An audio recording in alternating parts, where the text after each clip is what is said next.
I'm going to ask you a question, and we did a lot of these yesterday, and I appreciated so much all of you that answered in the chat. Sometimes we notice that with Teams, if you don't use the options, they kind of go away. So this is also a really good way for us to keep your chat open for you throughout the rest of the sessions. So we're going to go ahead and answer this question. You can put in the chat or use an emoji or whatever you'd like to do and test out some of those features now. So in the United States in 2021, over blank new cases, new cancer cases, and blank cancer deaths were expected to occur among children and adolescents 0 through 19. So our options are A, B, C, or D. And those of you that are on the phone, I will read the answer aloud here after our friends put all of their potential answers. I'm seeing a lot of C's in the chat. And I'll give you just a few moments to do that. Hopefully everyone can locate their chat as well. So in the United States in 2021, over blank new cancer cases and blank cancer deaths were expected to occur among children and adolescents 0 through 19. So I'm seeing quite a mix of answers here. And the answer is actually D. So it is 15,590 cases, new cancer cases in 2021, and 1,780 deaths, unfortunately, of children and adolescents 0 to 19. So those are some really strong numbers. Often we hear cancer, pediatric cancer is rare, and families don't think it's going to happen to them. But I can honestly tell you, and when I'm speaking for all cancer parents here, none of us ever thought it was going to happen to our child. It just takes one day, one moment, one diagnosis to hear your child has cancer, and your whole life completely changes. So don't be shy. Please share, spread awareness for us. Awareness is absolutely essential. It might just be, something you see on Facebook or social media, but the more that is out there and the more people see, hey, there's a lot of actual people in my life that are impacted by this, the more that myth that it's super rare kind of goes away. And I will definitely be sharing a lot of our Ohio data throughout the next few hours, no more days, but next few hours I will be sharing with you guys a lot of the new data we have, and I think a lot of you will find it very shocking. So here's our agenda. We have a super exciting agenda. All the topics were chosen from polls and post-summit surveys from last year, as well as reaching out to our different support groups like Feel Better Mom and some of the other nonprofits to really put together this wonderful list of topics. We also talked to nonprofits, social workers, really just trying to figure out what are the things that people come to you and ask you about. And as you can see, all of these different categories are what the family settled on.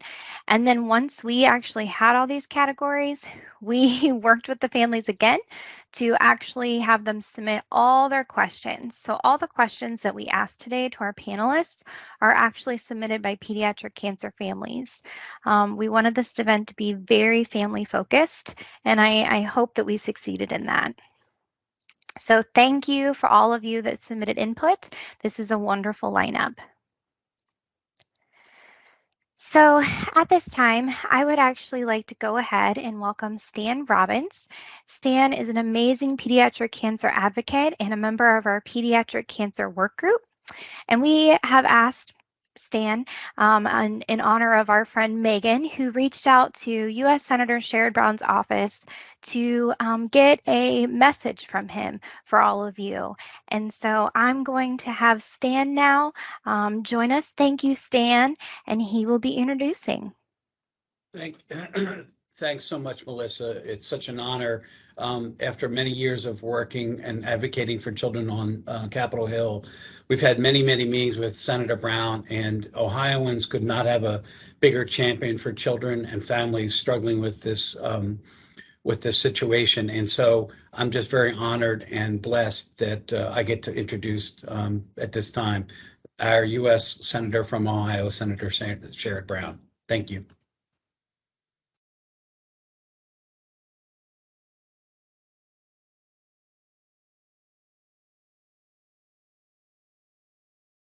Sorry about that. Give me 1 second.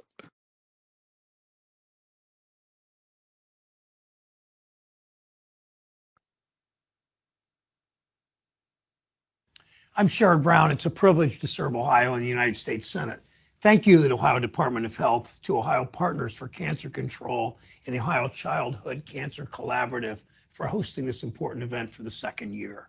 Thanks for your efforts to support families to conduct vital research that will lead to treatments and to cures. We know some all too well how devastating childhood cancer can be. That's why today we recommit to tackling childhood cancer. I am committed to advocating for more federal funding for the programs created by the Childhood Cancer STAR Act, for the NIH, and for Ohio Children's Hospitals, which play such a critical role in researching and treating childhood cancer. Your advocacy matters so much in this fight. I encourage all of you to tell your stories. Talk about the children, talk about the families you know, tell the stories of what this diagnosis means for their lives, and talk about what it means to families when research breakthroughs happen and what it will mean when we finally end child cancer. Thank you so much for your public spiritedness.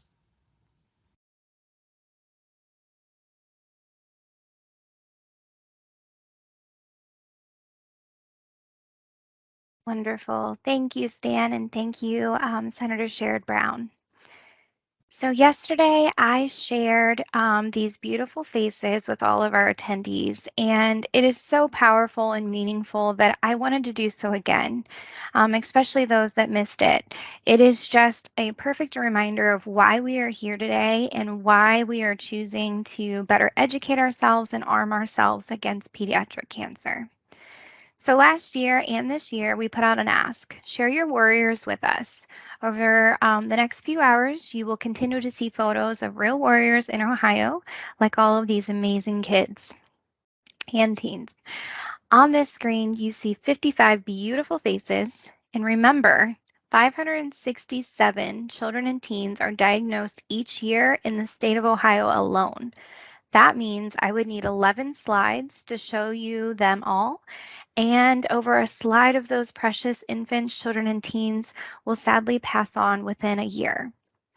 In fact, 15 of the children on this page have gained their wings, and many have relapsed, unfortunately, since their photos have been submitted. In fact, we had several warrior moments planned for you over the last 2 days, and so many of those warriors are now dealing with relapses and health conditions that we had to kind of switch things around and move families in, and we are just wishing them well and letting them know that we're here to support them. So at this time, we would like to do a moment of silence for all of those that we have lost to pediatric cancer. And this little sweet girl is Sloan. She is actually one of the children of our pediatric cancer work group members. And she sadly passed on just about a year ago.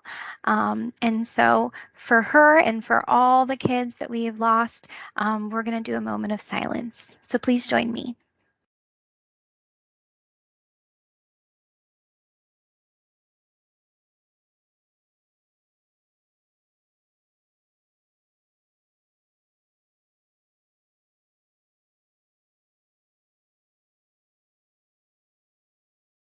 Thank you.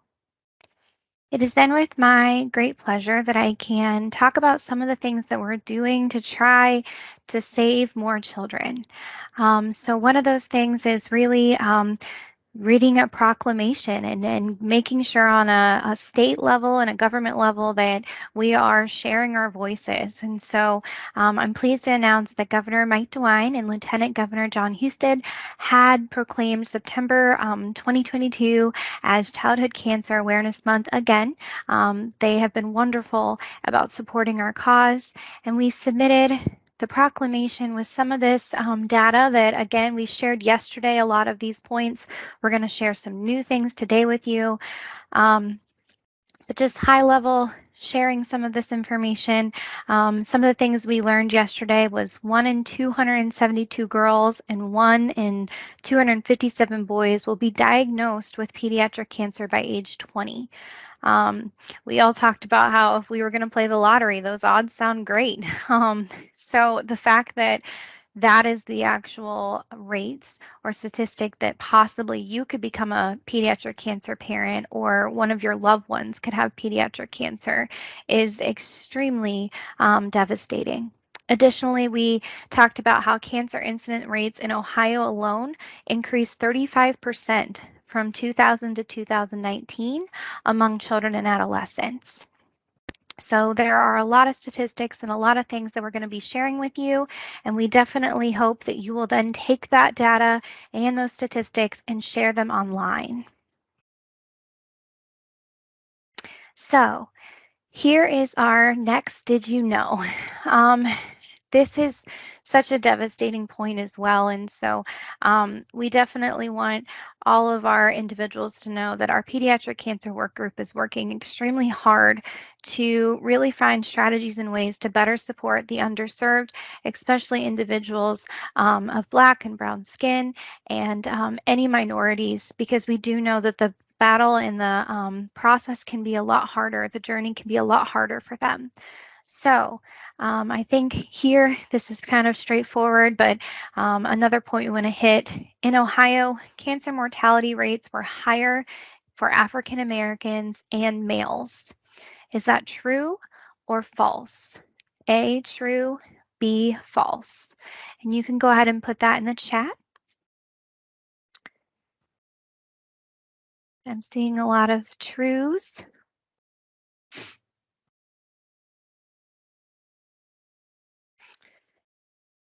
And you all are sadly correct. We have noted that although incident rates, individuals being diagnosed with pediatric cancer are higher for white males, the mortality or the death rates are higher for African American and males, especially African American males. And so that really causes us a deep pause. And I know this is not just for pediatric cancer. This is overall for all diagnoses. There's an issue like this, but it's something our team is really trying to target, because as we can say, the journey is hard enough to then have to deal with additional disparities in racism. So in our Ohio's Cancer Control Plan, we actually have targeted strategies and objectives. So kind of a timeline of this is a group of us got together. We wanted to get pediatric cancer into the state cancer plan.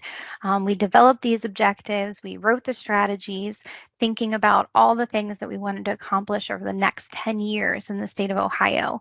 And so this event and our webinars and our toolkit that you guys will be seeing later and all of the other things that we're doing on a state level are part of this cancer control plan that was thankfully passed, and pediatric cancer was included. So I will ask Kim, hopefully, my wonderful coworker, if she can pop the link into the chat if for those that want to look over the entire document. I won't share everything today. You are welcome to look. Pediatric cancer is towards the end of the document, but notice that we are talking a lot about trying to really increase the supports for underserved populations and really target those populations that maybe don't have the same accesses to services and care.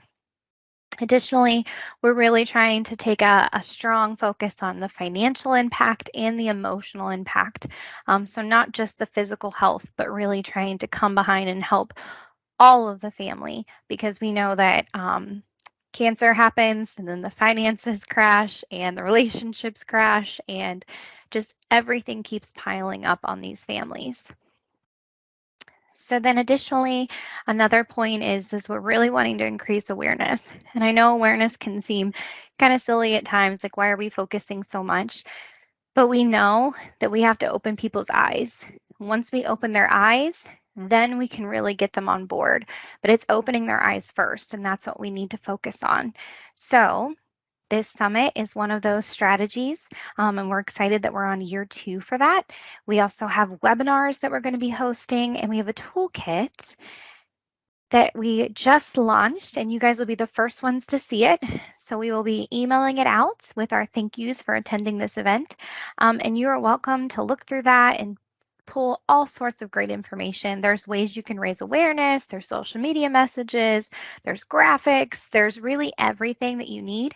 And don't just keep this to you and your family. Share it with your school, share it with your company, the local cupcake store. Anywhere can utilize this, and your hospitals, and really see if they can start making posts to help support childhood cancer. So here is our webinars, and we have a wonderful setup with these webinars.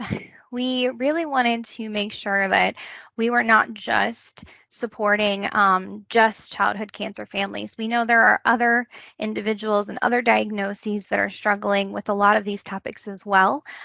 So we're really opening it up to all families that want to learn more about these topics, and it'll be geared for families that have children with special health care needs.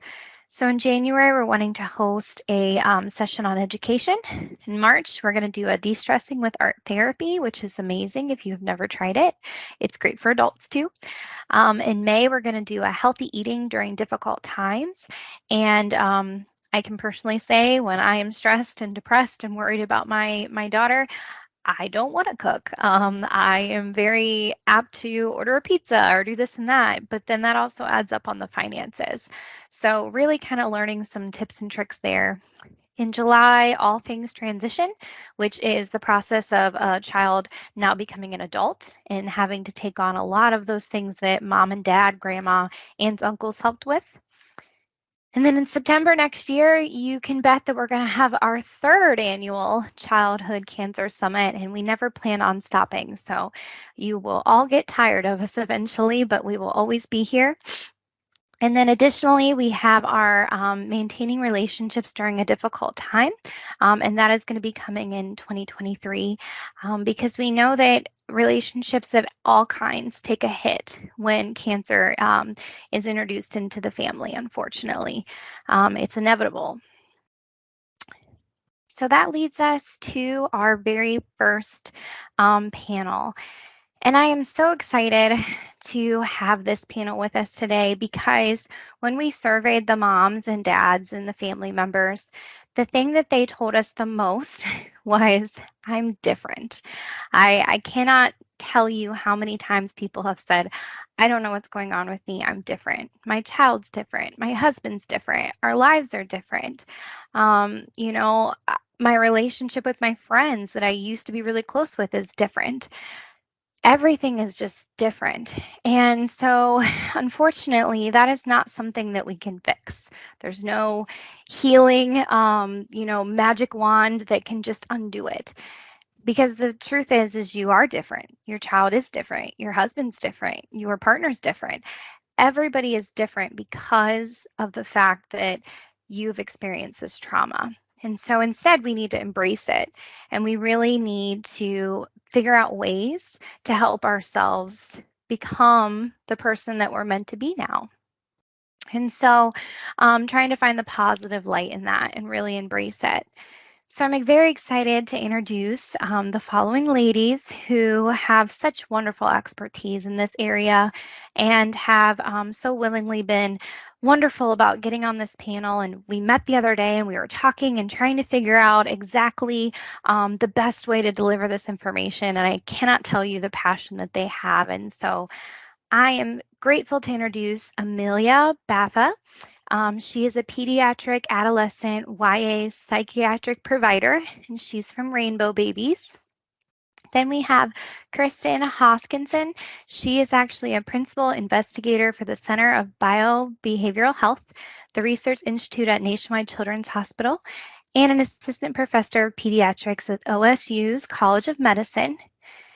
And then we have Lauren Sholshevsky, and I told her I was going to mess up her name, and I did, so I'm so sorry.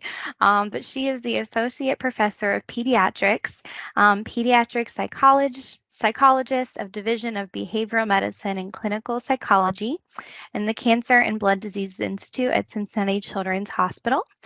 And then we have Dr. Natalie Jacobowski, and she is a psychiatrist for palliative care in Nationwide Children's Hospital.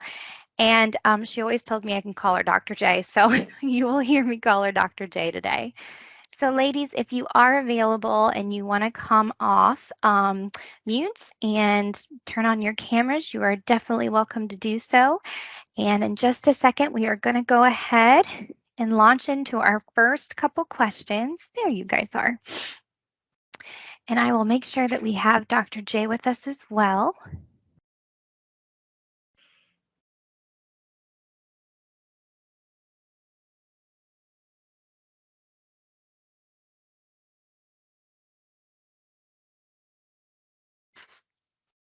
So let me double check. I'm just getting a text from my coworker. She's not here yet, so that's okay. So as soon as she bops on, then we will go ahead and add her. But we'll go ahead and get started with you ladies. Thank you again for being here. We're so excited. And I kind of prefaced it with I'm different. I know we had that conversation. And so our first question is very on the nose here. Ever since my child was diagnosed, I feel like a different person. Things I used to care about, my attitude, my interest, my parenting style, all seems different. Did I change? Is that normal? So whoever would like to jump in first. I know that's kind of a tough one, but happy to hear your insight. Well, I think I might start with the question, what do you think? Do you think you've changed? How have you changed? What aspects of you have changed? And one of the phrases that I found kind of abrasive when I was first learning about cancer and the trauma that it can invoke on families is the phrase, the new normal.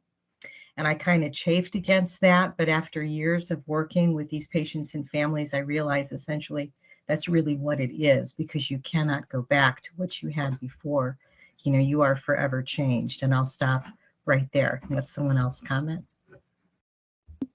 That's always an interesting expression, because I feel like you hear from people who really like that, really resonates with them, and then people that you're really turned off by the so frequently hearing it. I mean, I agree. I think that I have kind of the same thoughts on yes, and that we all change by all of the life events that we have. And this is a major, major life event. So the expectation that it's not going to have an impact on us as a person is just really kind of unrealistic.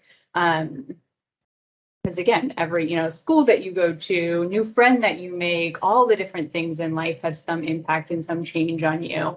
And so the question, though, necessarily is it all necessarily negative change, right? Like we think of it as that it's something that we aim to get back to that pre-cancer self and life, and that not necessarily being a realistic expectation, but at the same time, recognizing that through these experiences, there might be things that you don't like in those changes. There might also be things that you do, but kind of, like Melissa said at the beginning, sort of embracing and understanding and letting that be a part of you can really be, a beautiful thing in whatever kind of direction that feels like it goes. I agree. I feel like I don't know how much to say. I could keep talking forever, but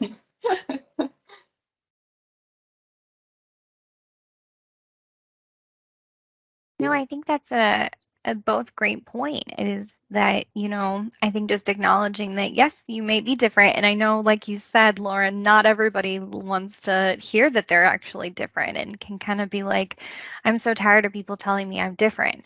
But at the end of the day, we know, and I'm going to share this slide here. The ladies wanted to kind of also share some of these things about PTSD and the common signs and symptoms. And so sometimes it's not just, those interests and things like this that change, or maybe your relationships, but there might be some underlying causes that are actually related to PTSD or your anxiety surrounding your trauma. And so another individual wrote in and said, how can I explain the new me or my new thoughts and perspectives I have to others? Many of my extended family and friends don't understand me now.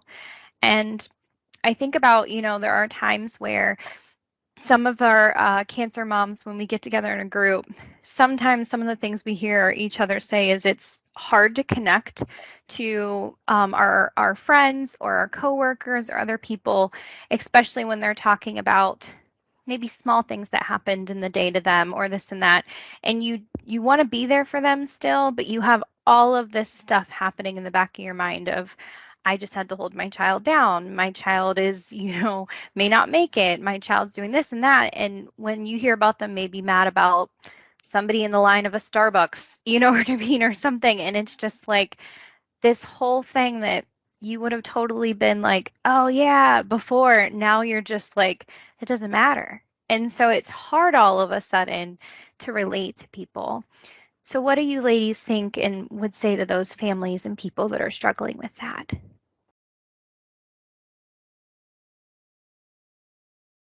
I don't want to like ruin the flow of the discussion, but can I go back quickly to like the slide and like kind of the reason that we wanted to put that up there.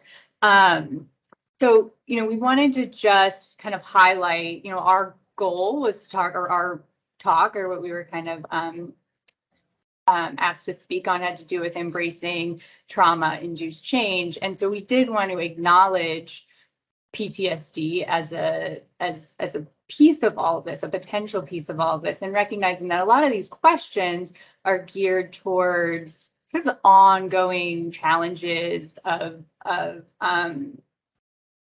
being a parent of a child with cancer and the traumas that are associated with that. But recognizing that there is still this spectrum of kind of a lot of these normal kinds of change that happens as part of this, and then acknowledging that there is a piece that could be more significant than that in terms of functional impairment, in terms of the impact that it's having on your day-to-day life. And we wanted to make sure that we were speaking to these questions, but also acknowledging that there are certainly times and spaces that additional resources could be needed. And that might be that you fall in the range of you just want extra support. This is huge, and it's hard to find a lot of people can necessarily relate and connect with. And that is totally perfectly appropriate. And then if you're experiencing a lot of these types of symptoms that we have listed up here, or these are the common signs and symptoms of PTSD, it might be a place that we would really highly encourage you to reach out and get that extra level of support, because these aren't things that you just have to accept and live with because you've had this trauma in your life. There's definitely a lot of care out there that can be done. So we wanted to put this up because I think we were acknowledging that we weren't necessarily talking a lot about these PTSD, like full on kind of clinical symptoms, but that this definitely exists. And we wanted to kind of give you that information and awareness. So sorry, Melissa, I know I kind of like really ruined the flow of that. No, you're so good. No, thank you. Because I don't have my clinical background, so I personally have PTSD, so I know these in like a lived experience way, but I don't know the background, the clinical. So thank you for describing that. And Dr. J, we have you on with us. Thank you so much.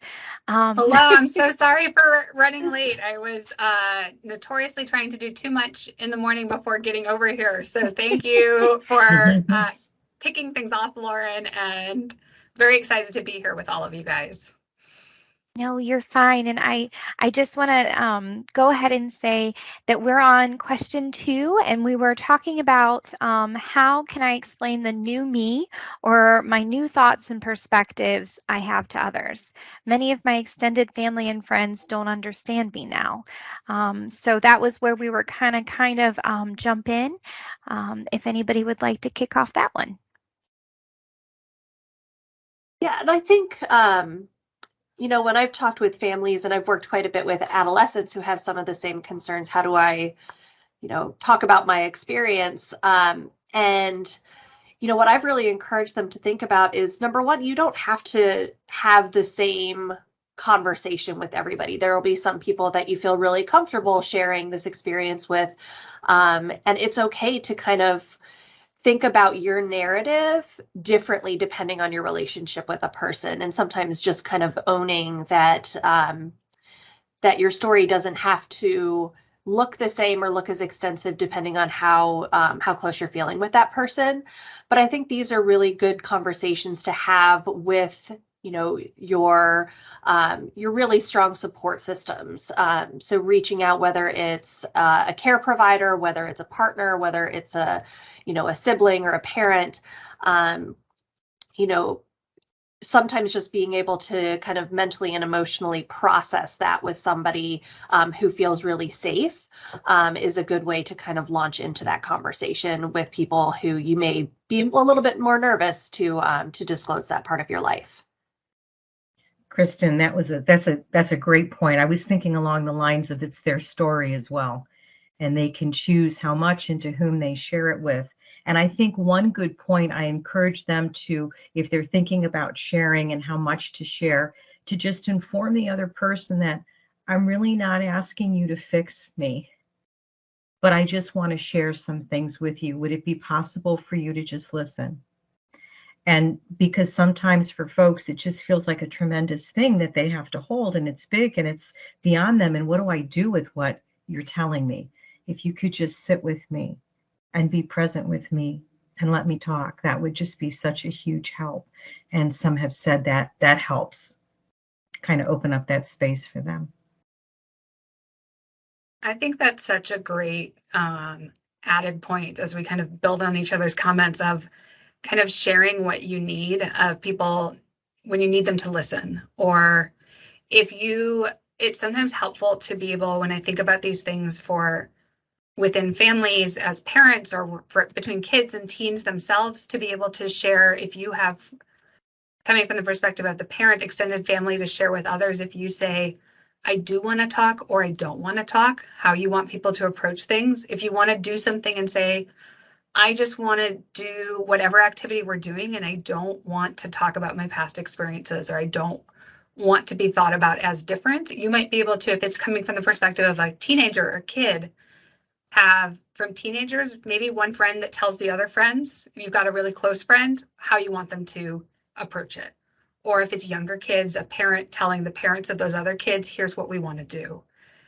And the other piece that I thought about when I was listening to this question is something that one of my teenage patients told me the other day, who's about 2 years into survivorship, and told me she's now settled out with a new group of friends in high school, and said, I went back right after treatment to try to do all the same things I did before the 2 years I was in treatment.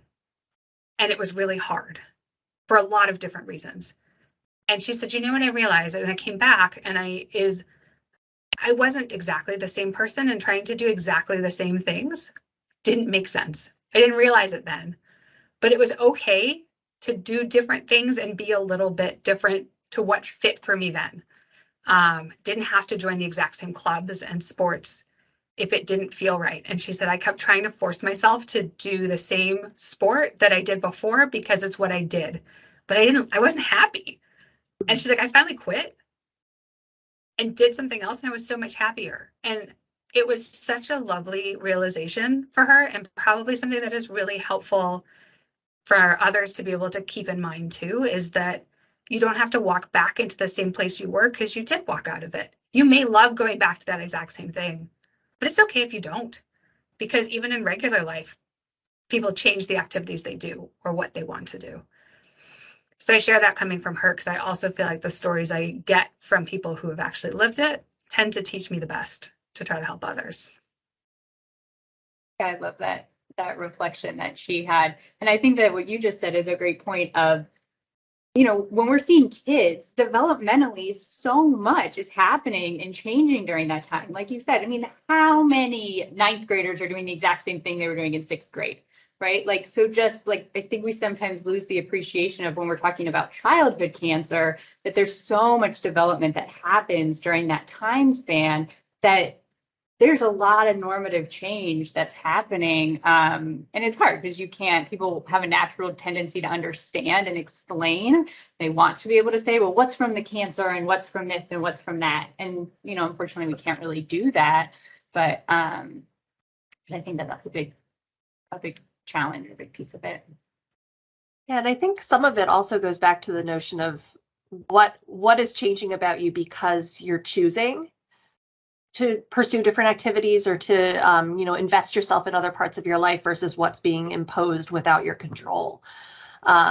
And I think that also applies to the parents in this situation where you're experiencing a lot of change. There might be changes in employment or, how you're able to invest in different, adult extracurricular activities or, even to what extent your involvement in activities of maybe other children is impacted by diagnosis and treatment and survivorship. And so really helping people to work through, yes, there is some that's uncontrollable and there is some that's kind of being kind of imposed, but then are there areas where you can feel like you have more control over how you're investing your time, how you're investing your relationships to, make a little bit more kind of a purposeful nature behind some of these changes. I love that. I think that those are all wonderful points. And thank you, Dr. J, for sharing that story. I think that sometimes teens and adolescents and children even say like the most wise things. And that is absolutely correct that, maybe some of her interests changed due to just her growing up, or maybe some of them changed based on the trauma and what she went through or her abilities now. But I think it's just embracing that. And I love that she was just okay with the fact that she was just not going to do that anymore. And she was going to do these other new exciting things. I know personally a lot of moms, we struggle with the workplace. Like you said, it's all of a sudden our heart's not in it, you know what I mean, at being at work or doing this and that because we're so torn. And sometimes that's temporary, when the child's in the hospital or this and that, sometimes you don't have any choice. But then there are other people, that I've met that have done career changes or gone back to school or chosen to go down a different path in their life, including myself, based on what they saw their child go through. So I think some things can be positive, and I've seen a lot of people really grow in a really positive way because of it and make the best out of it. And I think that's our big message today is if you are really struggling with any of these symptoms that, Lauren went over with us, definitely reach out, get help with a therapist or, your primary doctor, or you can even talk to your child's oncologist and they can set you up with a psychologist. Just don't try to do it alone. But then at the same time, also know that this is also normal to happen to you. I think yesterday, Dr. Duffy shared that a high percentage of families said within 3 to 6 months of their child's diagnosis, they had PTSD. And so it just can happen so quickly. And not just parents, grandparents, aunts, uncles, everybody. So that kind of leads us to our next question is there a pediatric cancer-focused trauma program or support group provided by the hospital or an affiliation through the hospital somehow? Many are cancer-focused. There's a lot out there for breast cancer and, different adult cancers, but it's really hard to find a childhood cancer trauma program. So any insight that you ladies have on how parents can find those things or get started?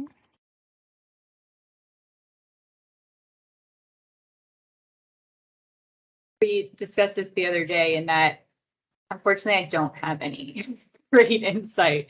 You're absolutely right. There are caregiver specific support groups. Oftentimes, though, they're individuals who are caregivers of adults, like their parents who have cancers. It is really difficult to find childhood cancer specific support groups or like organized groups, at least that I'm familiar with. I'm sure every individual city and location probably has different potential access to care. But I don't have a lot of insight on those more like formalized programs. I think one of the things that we really wanted to emphasize with this is that, yes, you're right. You're not alone. Like, it's not that there's a ton out there that you're missing out on. It just tends to be really variable based on where you are. And this isn't exactly the question, but I did just think about this in relationship to this question of kind of the idea of receiving support from other people who have gone through similar experiences. Because I know that's something that our families ask for a lot. And sometimes social workers or people here will help connect families to each other. Obviously, assuming everybody consents to that. And that can be really helpful, sort of depending on where people are in the process. I think it is, though, in my personal experience, a complex relationship. It can be both really helpful because it can be more validating, kind of going back to that last question and kind of the idea of like people aren't going to be able to fully understand. And how can you get that? But the people that can probably most closely understand are other people who have gone through similar types of experiences. But again, I think it can be complex because when you're somebody who's really needing support in a really understandable way, if you surround yourself by other people who also have this kind of heavy load, it can just be difficult. And you really have to have a good awareness of your boundaries and when it's feeling like this is helpful and when you're feeling like, you know what, I need to step back, and then I can kind of step back in, and just those relationships can be incredibly beneficial. And I do find that I found a lot of patients that in survivorship find it very, beneficial because they're not like in the heat of everything. But just, again, it's not exactly the question, but just kind of what I was thinking about when I read it in terms of what that support is like from other families going through it. And I did do a search this morning just to see if there was anything new out there I could find. I couldn't find it either. I think we have a lot of success with utilizing cancer wellness centers in our community that are family and systems based. They know a lot. They have social workers that work there, licensed therapists, and they can do group work, virtual, which is great if you're stuck in the hospital because you don't have the bandwidth to go 20, 30 minutes away. You don't even want to go to the coffee machine and leave your kid, much less go to a support group. But we've had success with that with families just to find a community, because also we have to realize that not everyone who has cancer or a child with cancer is traumatized by it. A specific portion are, a specific portion are not. But to just get together and have that shared experience can be really meaningful and helpful. And like we've said, there certainly are people in the community that specialize in this aspect of trauma, whether it be acute or post-traumatic, that can really be help and do individual work. So I went ahead and put some things in the chat. I did want to circle back. We had a question about sibling supports as well. And yesterday, one of our speakers mentioned Super Sibs through, I believe it was Alex's Lemonade Stand. And perhaps one of my team members can find the link there, but they do a lot that just focuses on the siblings. Additionally, Cancer Support Community, it's all over in every state, but they then have little regional areas. So I think there's Cincinnati and there's also Central Ohio, and they offer free therapy at their centers or online for the entire family. Additionally, they offer friends, so anybody impacted by it. So sometimes, the child's best friend or, anything, anyone who is really impacted by it can get those free therapies and attend all of their events and their different things that they offer, as well as Flying Horse Farms. They do camps for the patients as well as the siblings. And it's sometimes really nice. They offer some campfire things online as well, where they can do like a support group. And then A Kid Again offers fun for the entire family and the siblings. Even if that child, that patient has passed on, the siblings are still able to be a part of the program. So it's really an amazing service. And thank you, Kim, for putting that in there. Another individual in the chat said the Gathering Place in Cleveland. A few people said yes, including Kristen. So talked about that. And really, I can't say enough good about a lot of those organizations, that do take on the whole family and let you really, just heal together. I think that's really important. The other thing is I wanted to comment off of Amelia's comment is sometimes the kids don't fully understand and they don't need that heavy. And my daughter being 7, when she started her journey, she was 2. At the beginning, she had side effects, but when she was around other warriors, they didn't sit around and talk about their cancer. They didn't, and they still don't. When they get together, they go play and they're, doing all sorts of things, jumping off stuff. I mean, they're just kids. And sometimes that in itself, though, the parents can then talk and the kids can just play and be kids. And it's also, we say in our community is that sometimes these kids, after what they go through, become the most compassionate, understanding, just quick to love kids. And so often when we all get our kids together, I mean, there's not a stranger. Nobody gets left out. They're just all together and playing and just embracing life because they get such a zest for life. So really trying to find those family things that everybody can do is, I think, my biggest advice. So our next question is a little bit harder. As we all know, adult relationships can be difficult and a lot more sticky to navigate. But this in particular individual said, how can I grow together with my spouse? And this could be your partner, significant other, instead of apart, when we respond to our child's diagnosis and needs so differently.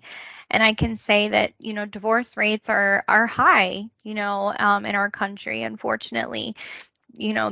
I've heard different numbers, but that like 50-50 almost, but then when you add in a child that has special health care needs, financial deficits, the siblings, everything that keeps piling on, that's a lot for 2 people to try to manage together. And especially since we're saying sometimes you do become a little bit different. So what is your guys' advice to those couples that are trying to get through this together?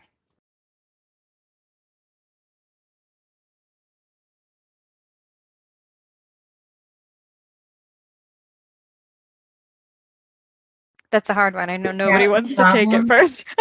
Try to attack the problem. Don't attack one another. So I tell my parents, hold on tight. And we do have resources at UH. We have some family systems counselors, couples counselors, and we just let them know up front, even though they're processing like consents and all types of other things. If you need them, they're here. And it's amazing how somehow that gets into their subconscious. And sometimes later they'll say, you know what, we really are struggling. And so we can get them that help, even just at the bedside if they can't leave the room. But they need support from extended family, and everyone has their own family system issues, but it can take a toll. It certainly can.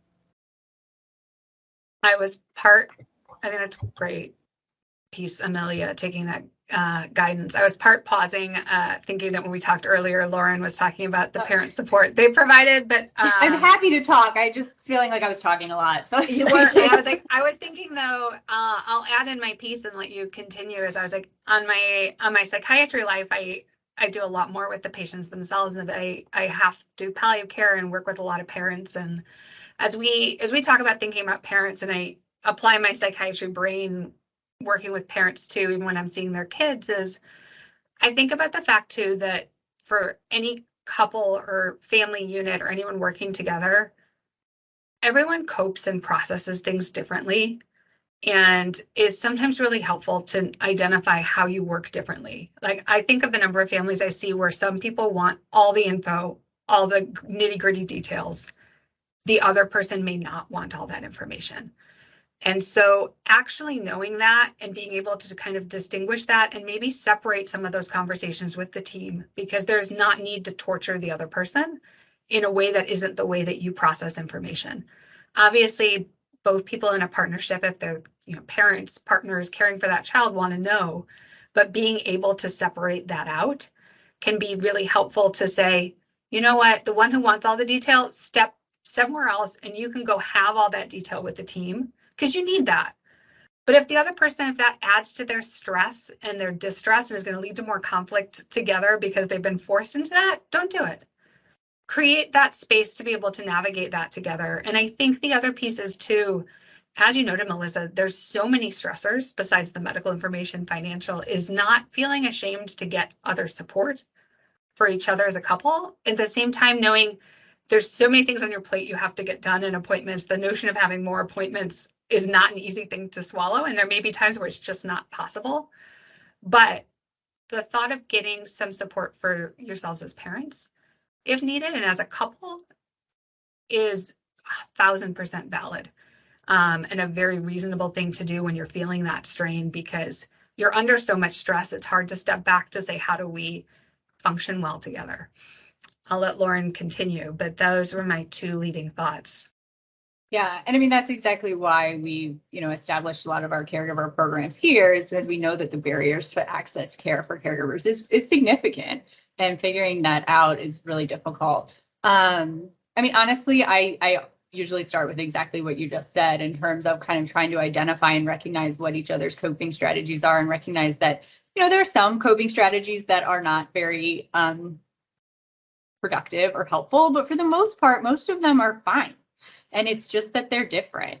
But the interpretation of, without having them labeled and recognized, then it can easily be misinterpreted. So if, just like you said, if yours is information gathering and the other person is stepping out of those conversations, that can easily be interpreted as you don't care, you're not engaged, you're not, you don't care about our child as much as I do because you're not in these conversations, as opposed to recognizing that it's just a difference in the way that they're coping. And I think you can even, by doing that, you can even notice oh, look, they're sitting and just listening. I know that's not their go-to, but they're doing it just because I've let them know that that's what I need and that's what's helpful for me.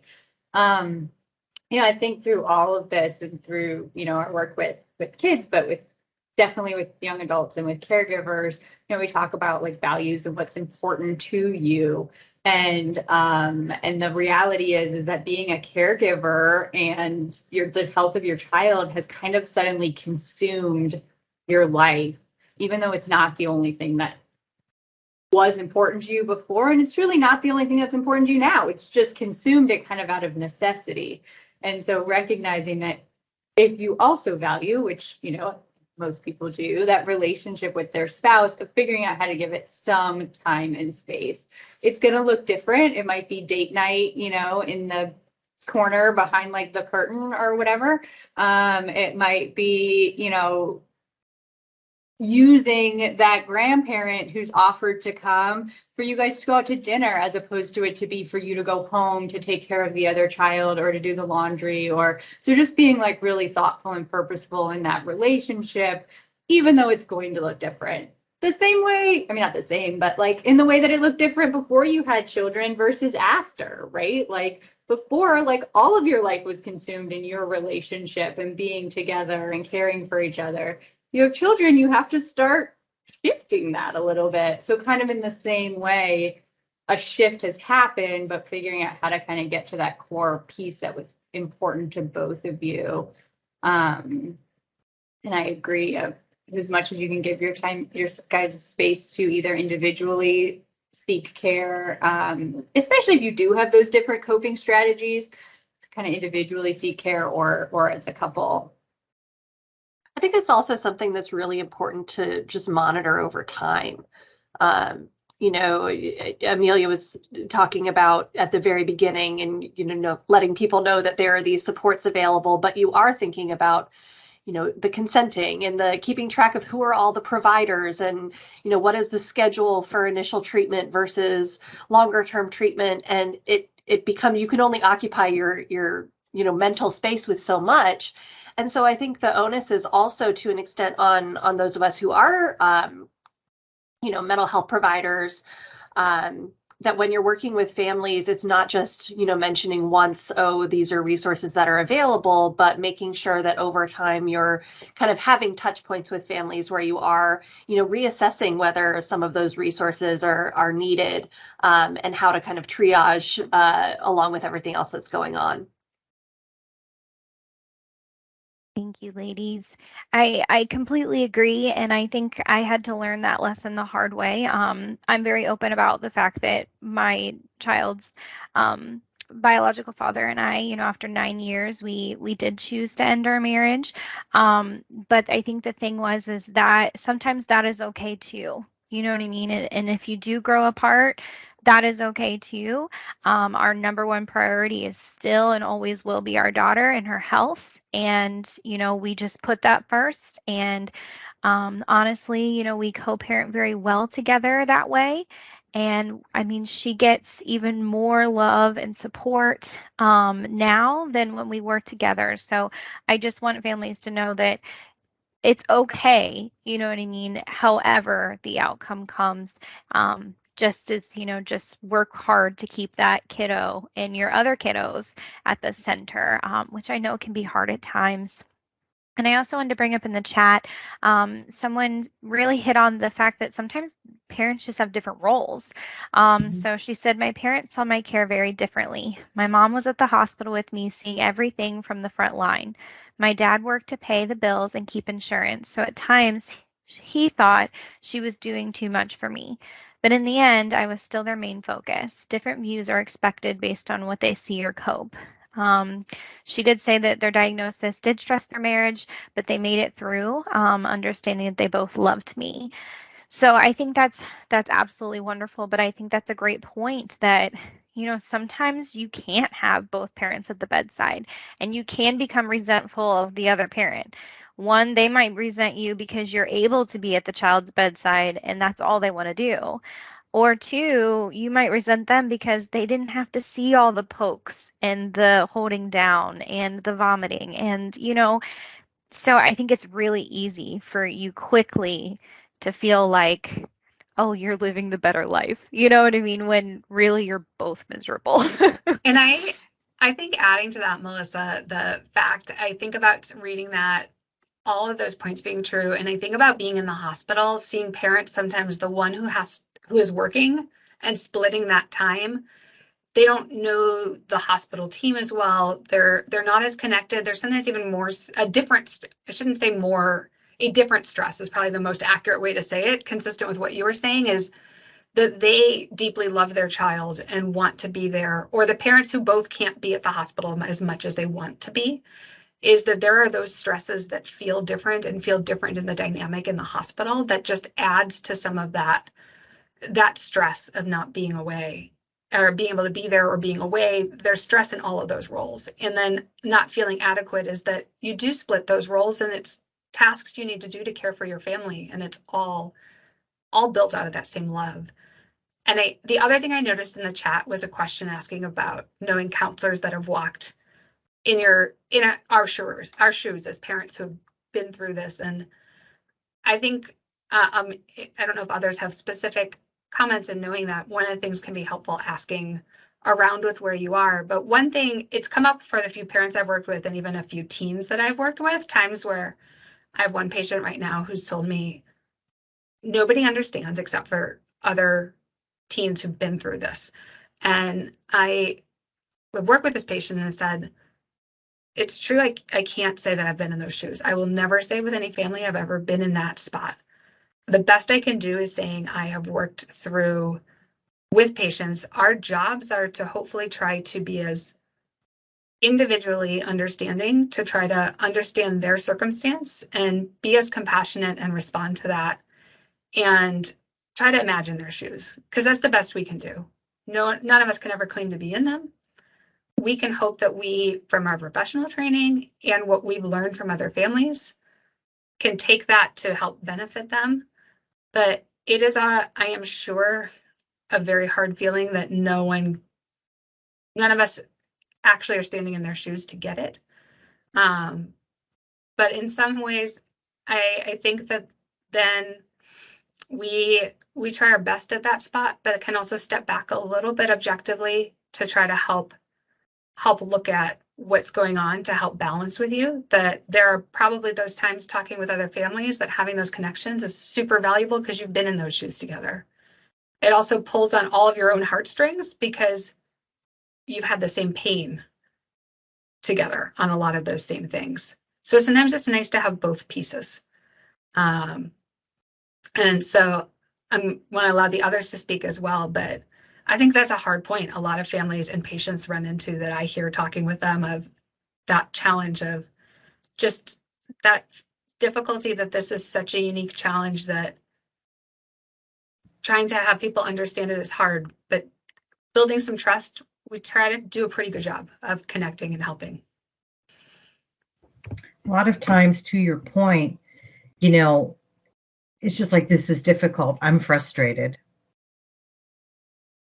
I want to understand how you're feeling. Can you give me an example of something that happened today that frustrated you? And then you just listen.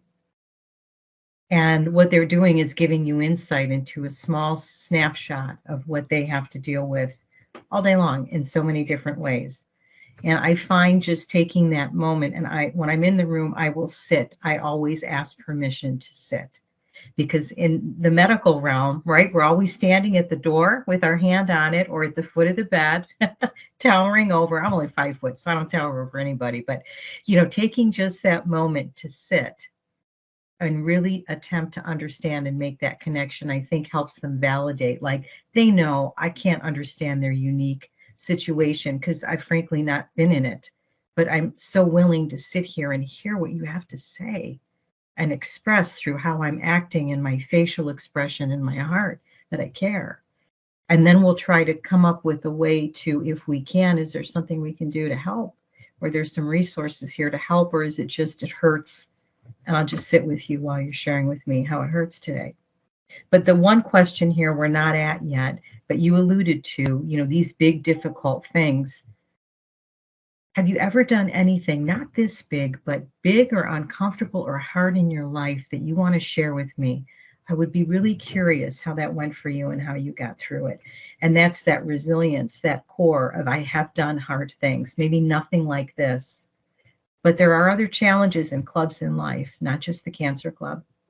So there could be other things they've dealt with, such as addiction or abuse or their own childhood trauma, and how they've come out of it and how they've, experience, they have some strengths, and you can begin to build on those things and help them as you get to know them and work with them. So it's truly a process and a privilege for all of us. I know we all feel that way, to work with these families. And if there's families out there, please just give us a chance because we may not understand uniquely your family systems and what you're going through, but we care. And if you feel safe sharing it, we definitely want to listen. The idea that your your support network is not going to be able to be comprised of one person, or I hope it's not. I hope that it's going to be a large, complicated star. Hopefully not too complicated. But I know that happens too. But that it's going to be a lot of different people, and different people are going to be able to address and support and speak to different things. And so potentially having, counselor or professional, maybe they can't fill that role and have somebody else fill that role, but maybe they could fill potentially a different role. And so just thinking about creating your support network, I'm often telling people that like when I'm coming in, I'm not thinking I'm going to be like more supportive than like your parents or like your, I'm just here to be a different level of support, a person who maybe you don't have to think about how I feel. Like when you talk and you share things, you don't have to worry about, oh, then that's going to make them more concerned. And then, you don't have to worry about me in the context. And so just being a different type of support, in no way trying to replace or negate all of the other amazing supports and people that surround you that help you get through these difficult things. I think that's a really good point, Lauren, when you say that there are times, I've done both, and I heavily, fully believe and recommend both. I run support groups with moms. I have super close mom friends that are cancer mamas that I talk to almost daily. And for them, I love that, being able to text them and be like, oh my gosh, something just happened. Or I'll text them from the hospital, or they'll text me, and just, it's quick, it's easy, it's that constant love. But then I really like being able to sit down with my therapist and just, as you said, just dump on her and not worry that I'm going to trigger her. You know what I mean? To spiral herself. Because I will say we've gotten a lot of mama lunches, a lot of mama coffees, and a lot of mom trips, and by the end of it, we need to like glue tissues to our eyes, because it does become like we're all venting. and we're all sharing, and it's beautiful and wonderful and so empowering. But then there's also that layer, like you're saying, where I go home and think, oh gosh, is that going to happen to my child? And oh gosh, I'm worried about their child now. And my husband teases me all the time because I go to these lunches and I'm like so excited, and I come home and I'm so filled with love, and I just love my friends even more. But then I'm just like, all of these terrible things are happening to all of us, and I just start sobbing. And so he knows, like, when I go to my mom groups, I'm going to come home and just need to like sob for 30 minutes. So they're just different. And I love that my therapist, I don't have to walk on eggshells with her sometimes, and she can really kind of regrounds me in a way. And I just think both are so important. And I think we have just a few minutes left, but I did want to try to get one more question in. This question is, as a cancer patient or survivor, how do I handle uncomfortable social moments? For example, my inability to attend large events due to germs, need for more safety precautions, inability to give blood, etc. What do you say to families that are, or patients and teens that are dealing with that?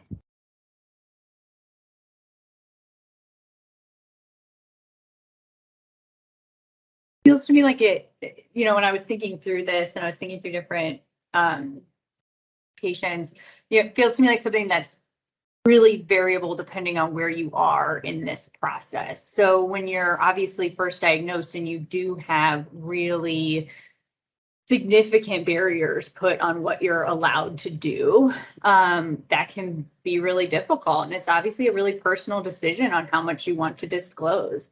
I always tell patients, I have no opinion on how much or little you disclose. However, I can say that the more you're comfortable talking about it, the easier it is. People naturally want to know.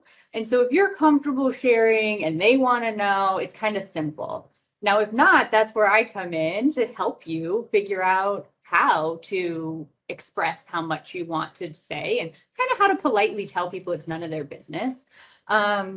But to share those things. So again, if you're really comfortable talking about it, you just tell people, I can't go. I have an ANC of 200 right now, and I'm not allowed to be in a public place.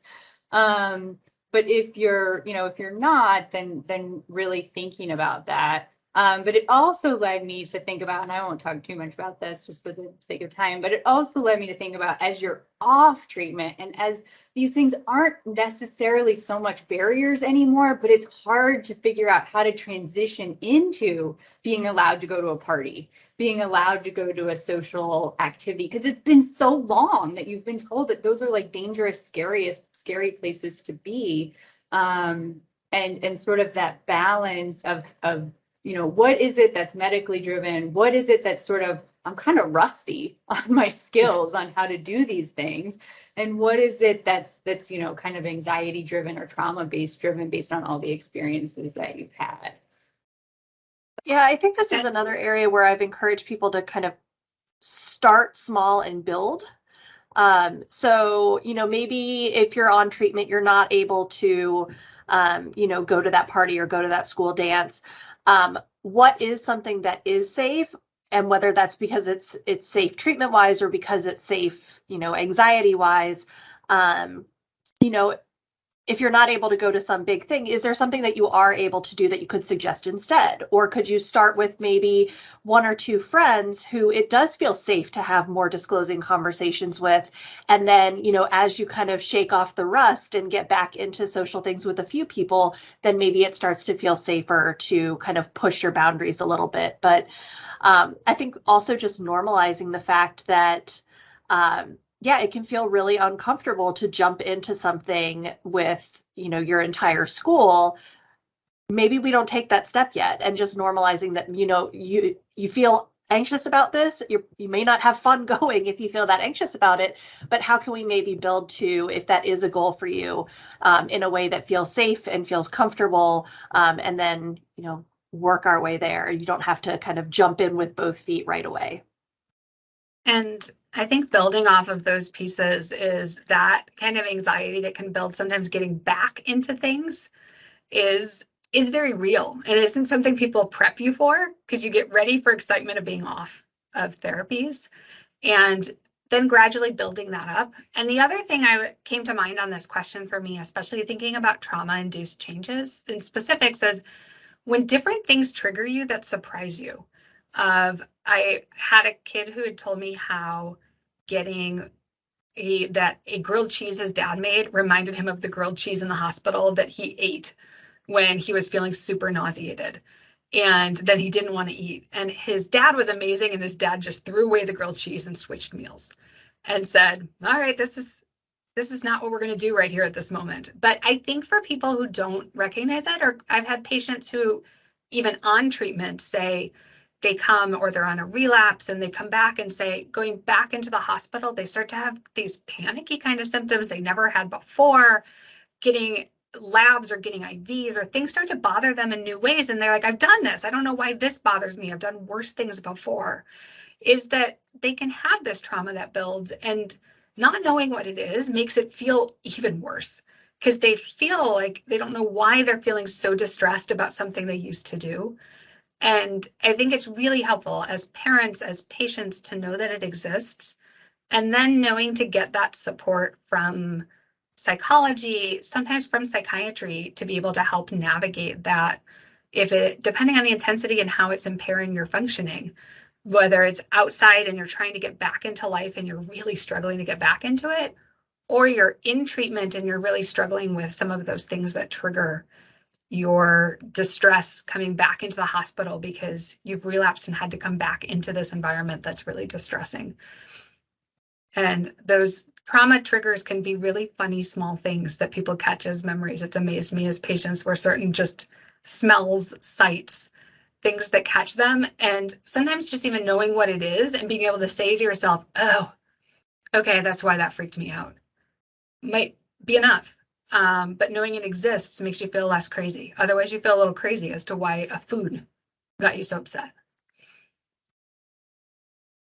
I think that's absolutely right. And very quickly, I will just say my sister learned this the hard way with my daughter. One summer day, she was putting tattoos on the kids. You know, my nephews were excited. My daughter was excited. And then my sister went to do it and put it on my child. And my child had a full panic attack. And she had to call me and say, like, I don't really know what happened. I just tried to put a tattoo on her and she panicked. And after talking to my daughter about it, I was like, you know, why do you think that bothered you? And she kept saying, I don't know, I wanted it. And it was like she wanted the tattoo, but then we, after some time, realized it was the numbing strips that they put on for IVs. So she just had this flashback moment of them putting that, you know, paper and strip on and then putting the IV in, and it just triggered her, and she didn't even fully understand what was happening either. So we've avoided tattoos for a while. She's starting to get back into them. So, and it was more so letting her put the tattoo on. So I let her put the tattoo on, and she put it on, and it was okay. So it's just learning that. And I think an individual said, you know, you can't always be prepared for those awkward moments or those triggers, but just knowing that they will happen. It probably will happen. So thank you, ladies, so very much. The time just flew by with you. I think this is a topic we could talk about and go into so many different avenues. It is just an incredible opportunity to have all four of you here, though, and be able to share your insight. I cannot tell to all the families that are on today, if you do not have someone like these ladies, please reach out and try to find someone like them, because they can truly help your family and your kiddos and you, and really just be a resource for you. You don't have to do it alone, and you don't have to fully rely, like Lauren said, on one person. You can have a whole tribe. It's best to. So thank you again. And we have some thank yous in the chat as well. Apparently even Dr. J, appreciate you and your care. So wonderful. I will let you ladies go. We have a warrior moment coming up next. But again, so grateful for all of you. Thank you. Happy to be here. Thank you. Thank you, ladies. Thanks for having us. course. All right. So next up, we have a warrior moment, and I am so honored to be able to share this warrior moment with you.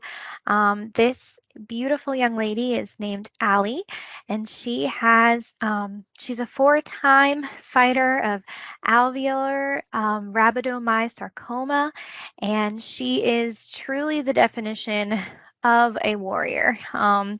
I cannot tell you enough amazing things about Allie, and Allie actually wrote us a paragraph or two that she has given me permission to read to all of you today. She is hopefully at school, but again, she is in treatment for her 4th battle. So we are going to share her statement today, and I can't thank her enough for being willing to submit her words. So her statement is, "Hi everyone, my name is Allie Anderson and I am 15 years old.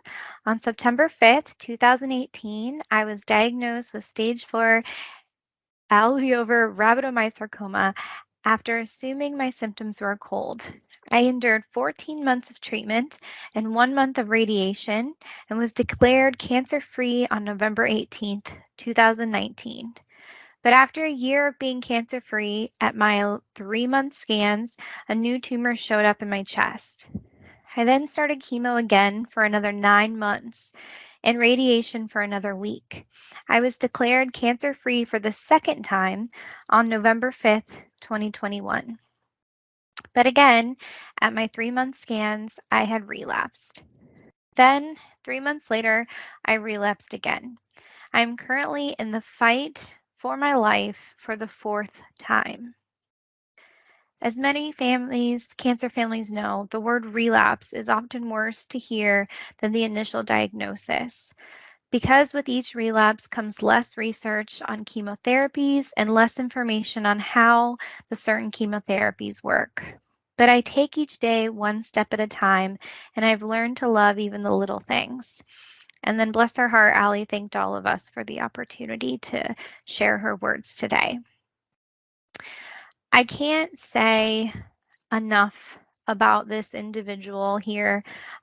She, despite being on her 4th battle, has continued to fight for other warriors and has spoken at CureFest, and she is planning on speaking at CureFest again this year. This is in DC.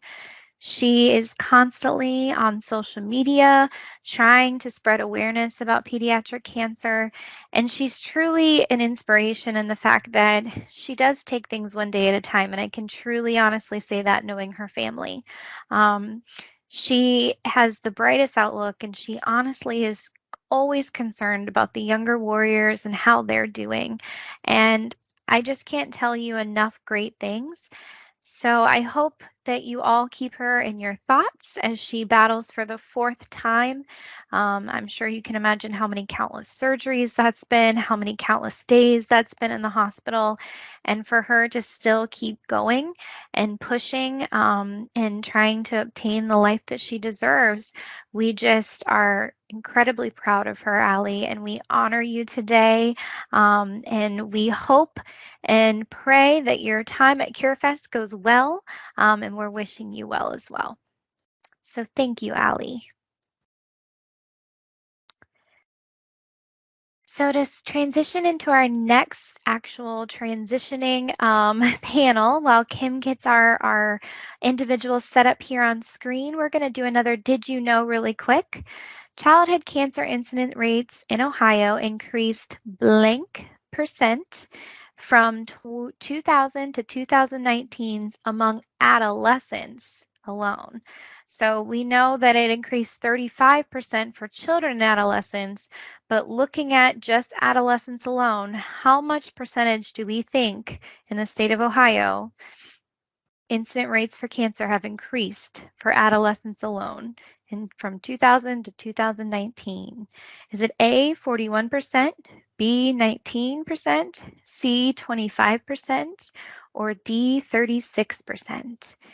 And you can go ahead and put your answers in the chat while we get our next panel up and going. Seeing some D's.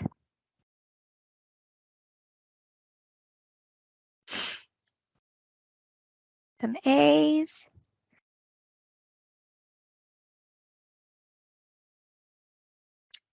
Wonderful. And that answer is actually A, 41%. So unfortunately, it's even a higher stat for adolescents alone in the state of Ohio.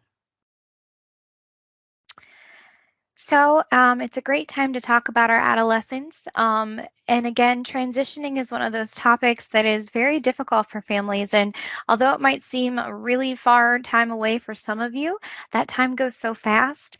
And it's really best to start prepping your teen or child as early as possible for this. So really, we want to be able to share with you today some of the tips and tricks that we have and some of the supports we can offer. And the wonderful people that are here to do that is Jana Shelby. She's a social worker at Rainbow Babies. So thank you for being with us today. And then we are actually going to have, instead of Bunny, or instead of Molly, we have the wonderful Bunny with us today.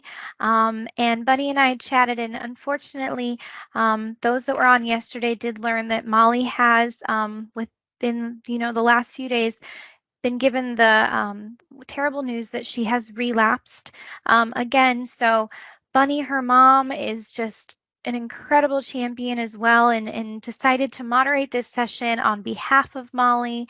And we cannot thank you enough, Bunny, for choosing to be on during a very difficult time for your family. And again, I just have to say, Bunny is an incredible advocate. And even when I told her, you don't need to do this, you guys don't need to do this, take care of your family, she told me, now more than ever, we want to do this. And that is just such an incredible, incredible spirit of the pediatric cancer community. And then we have Naomi Jaffe. She's a pediatric psychologist at Cincinnati Children's Hospital Medical Center and the Cancer and Blood Disease Institute with behavioral medicine and clinical psychology. And then we have Dr. Yeager, Nicholas Yeager, joining us again. He's the director of oncology, a pediatric oncologist at Nationwide Children's Hospital. And then we have Samantha Hewlett, who is the adolescent and young adult social worker at the James OSU. So I'm going to, at this time, turn this session over to Bunny. You guys will be in great hands with her. And when we get closer, I'll come back on camera and help with any questions that are in the chat as well. So thank you all. Hello, thank you for coming transitioning to adulthood. I'm honored to be here on behalf of Molly. She's a 3-time brain cancer survivor and warrior. She was diagnosed on the day she was supposed to move to college. She just turned 18 a couple weeks before her diagnosis, so she was on the cusp of being treated at a children's hospital, but being an adult. So we definitely had the transition to adulthood happening right when we had the diagnosis. She relapsed when she was back in college in 2021, and she's at University of North Carolina in Greensboro now as a musical theater major and facing her second relapse at this time. We're still waiting for a surgery date, and we're going to go from there. So in the meantime, we're going to find some purpose. We're going to help some people and hopefully learn a thing or two on the way too. So the first question we have for transitioning and navigating to the college workforce is, how do I manage going to doctor visits alone when I'm so used to having my parents with me and sharing my needs? Sometimes I'm afraid to speak up during clinical appointments because my parents always did for me. Who would like to take that? Okay, Naomi? Happy to speak to that a little bit. I think, firstly, it's great to be here, and thank you, Bunny, for your moderating right now. I think independence is an exciting thing, and even in the best of times, it's a challenging time, right, in all of our lives. And so I think it's normal that people feel nervous about that, particularly when they've had so much support from their families. And just like anything else that we may be feeling nervous about, the more we practice, the more comfortable it's going to feel. So knowing that we will get more comfortable the more we practice it. And I think most of these transitions typically aren't happening overnight for our patients and families. We have some time to prepare. So I think about how can we do that gradually? How can we kind of have some scaffolding in place to kind of build that independence so it doesn't feel so overwhelming? So maybe there are clinic visits where parents who are normally there and present have been given like instruction to be quiet but present. Letting our young adult kind of speak up for themselves, maybe even telling the medical team, I'm not talking today, they're in charge. Maybe writing down questions in advance, that can sometimes be helpful, and then allowing that young adult to practice asking those questions. Maybe even if we're not having time alone as a young adult with our medical team, requesting that, saying, can 5 or 10 minutes of this visit be just us, just so I can feel that space in the room? And then knowing that those supportive caregivers are still there, right? So even if we've moved away and we're in a different space, it's okay to pull them in to that appointment. Maybe we FaceTime them during the visit in case we want to know, in case we want them to hear the information or contribute in any way. Those are some of the things that I think about for that time. That's wonderful. Thank you. Any more hints? Nicholas? Yeah, I echo everything that Naomi said. I think the optimal scenario is kind of a graduated transition.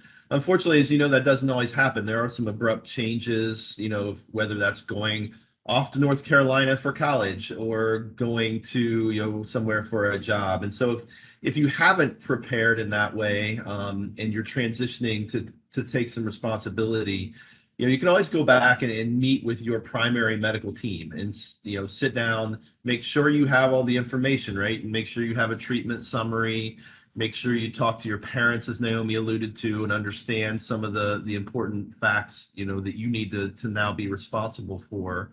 And sometimes a transitional visit with your primary team can be helpful. And so, you know, I don't have a lot more to add, other than, you know, you just have to do it. And I think if you do it as a graduated process, you know, I agree that that's the preferred approach.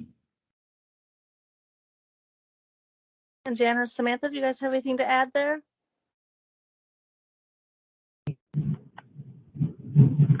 No, not really. I echo everything that's already been said. I might add, though, that, of course, obviously this question was written by somebody who is seeking more independence, but sometimes we have patients that aren't necessarily and like it that mom and or dad, you know, conduct visits for them. And to some of those patients or families, I would just say, start encouraging that young adult to do those things for themselves. It really is worth it. They know themselves best. They know what they're feeling best. They know what questions they have best. And being able to speak for themselves really is worth it. It's scary, I know, but it really is worth it to just get started. And like everyone has said, a gradual transition is the best way to do it. Just do it gradually. It gets easier over time. I think what's important here is, Janet, you're right. The person that's asking the question is the young adult, and things change. So when you first diagnose, sometimes you're looking at your mom and your dad for the answers and to help bridge everything. And then once time goes along and you learn how to advocate for yourself, you might want to change your mind and say, you know, I want to take more control of my doctor's visits. And I think it's important to get your team together, which includes your parents. Let them know what you need, but also tell the doctor what you're capable of doing, because Molly's last visit, as wonderful as her team is, when they were talking to Molly, they were looking at me. And I think it's our job together to be like, would you please address Molly? She's going to be the one to take ownership and really be empowered by being able to take care of her own care. I think that's one of the most important things. Don't be afraid to speak up, because your team is there to help you and make you feel comfortable. And if they're not, you need to request that from them. So, okay, the next question, number 2, is what is the best way to update my adult primary care doctor about my childhood cancer and the surgeries and medicines I needed? Often when I share my concerns, I'm referred to my oncologist, who refers me back to my primary care doctor, and I end up being in the middle. Is there anything I can do?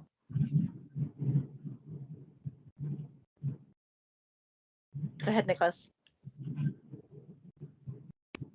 Yeah, that's a tough and common situation. And unfortunately, there's not enough education, I think, in the primary care world about late effects of childhood cancer. And so there are ongoing initiatives to really improve the amount of knowledge that is out there in the community. So, we feel your pain on this one a little bit because, a lot of times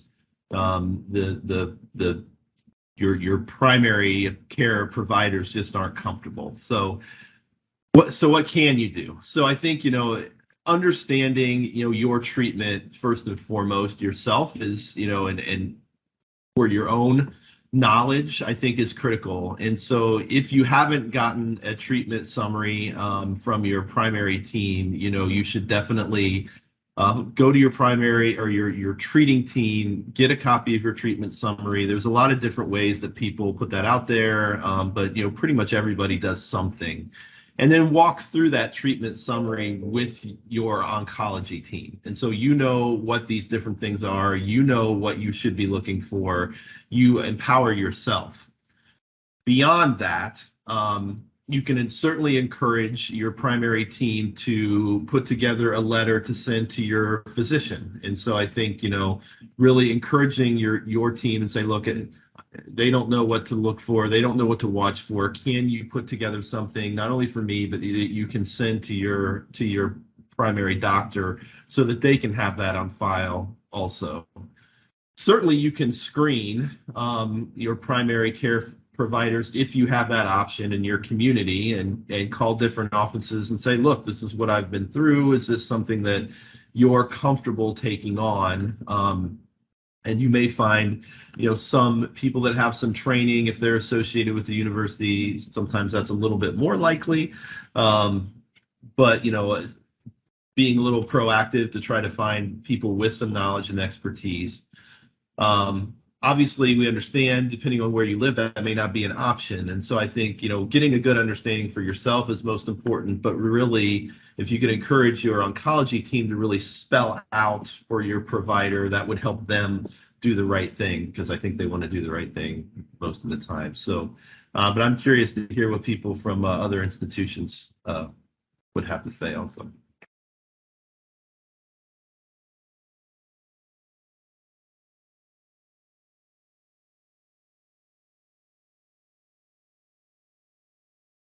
Bunny, I believe you're muted. Oh, I'm sorry about that. Jana, go ahead. I was just like, go ahead and unmute yourself, Jana. There you go. I have to remember how to unmute every time. Okay. Same thing. One of the things that we do here in Cleveland is at times there are the doctors are able to speak with one another. So the patients can request that they just do like a phone call or, just so that, the idea or the thought is that the doctors kind of speak one another's language and may be able to communicate in person, on the phone, what exactly is going on or what the history has been or what kind of treatments have gone through. So sometimes that's a possibility as well. Wonderful. Number 3 is thinking about my health and germs. Is it safe for me to move to college or even stay in the dorm? And can my oncologist help me decide?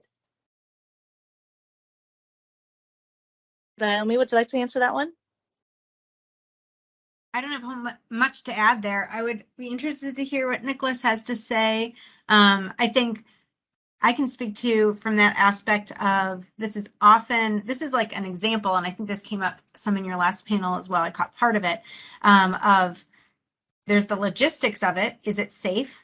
And then in those conversations with the medical team, and then there's like the emotional piece of a lot of things haven't been safe, and how comfortable am I, and who in my family is comfortable, who in my family is uncomfortable. And I think this is a great example of a time to use your medical team. Oftentimes we have young adults and parents who, and it can be in both directions, but where the one person's perception of what is safe and not is different than another person and family member's perception as they're trying to move back into more normal and some of these kind of life transitions as they move into adulthood. So I would encourage folks to continue to circle back to their medical team and have those conversations together in those kind of scenarios where maybe we're not all on the same page. So then we can move forward to work towards that young adult's goals, and really support them with as much independence as they're looking for and as is possible given where they are medically. I think in the real world, the 18 to 24-year-old range is a very underserved population for resources and information. However, and I see here that the question is, can my oncologist help me decide? What you need to do also is to bring in more people to your team, which includes your school. Colleges have departments to help you with this. And the ORS department, for instance, where they're going to give you accommodations, they will look at your living arrangements. They will be more flexible with your roommate selections. They will worry about, do you have a cat allergy or do you need an emotional support animal as well? The schools are also part of your team. And it's important to help educate them as well, because not all cancers are the same. For brain cancer, you don't need to worry about dust, but for a blood cancer, maybe you're more worried about that. If you're on treatment or if you're done with treatment, is your dorm close to your classroom? Is it close to the bus stop? These are all questions that you can ask with housing, as well as the ORS department at your university. So number 4, I have so much on my plate with work and school. Now more than ever, I'm stressed. Can stress make my cancer or recovery worse? And the answer for us is yes. Honestly, but the choice here is how can you manage that and how can you help your student or how can you help yourself through that? So, Jan, I see you nodding your head. Would you like to take that question?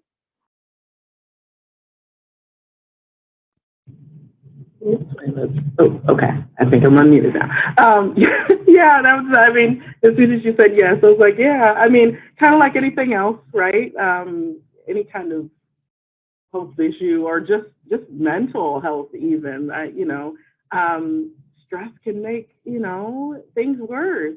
But I think, again, we talk a lot about support and having, good support systems and, having people that you can talk to and making sure that you're taking care of yourself. All of the things that you would normally use to kind of help yourself de-stress, or that's essentially what you would need to use. Yeah, I mean, stress, and it's hard because obviously a lot of things are difficult.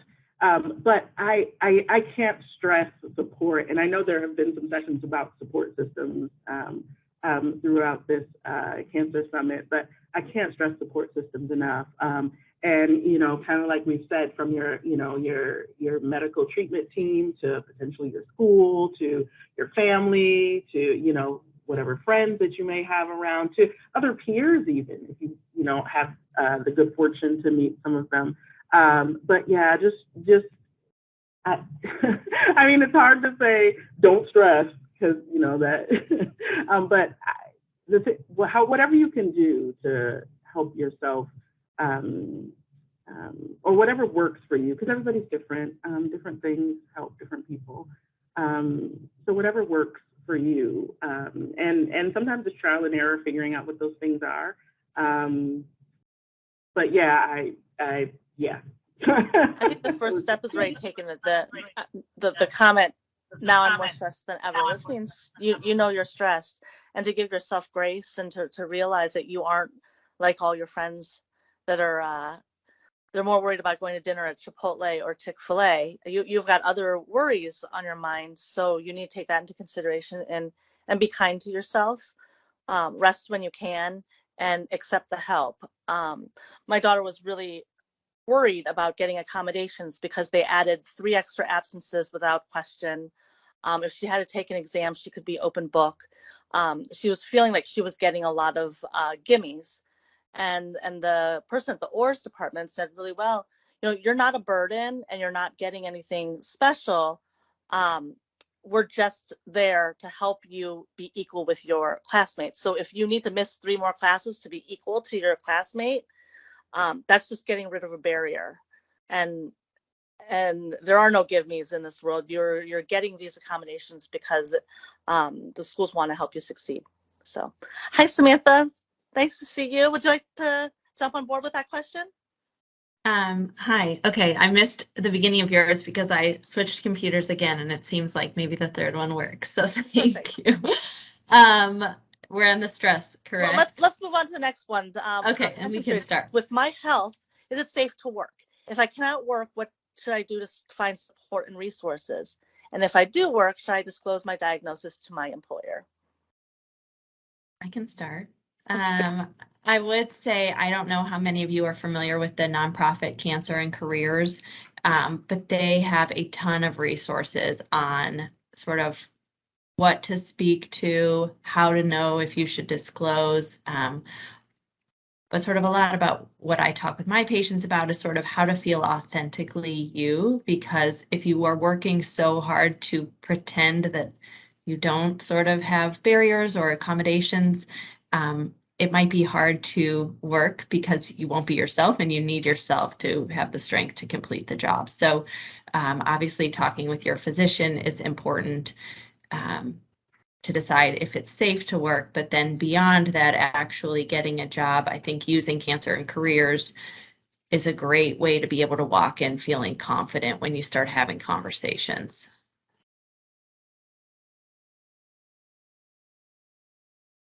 Okay. Janet, you want to answer anything? I see you nodding your head again.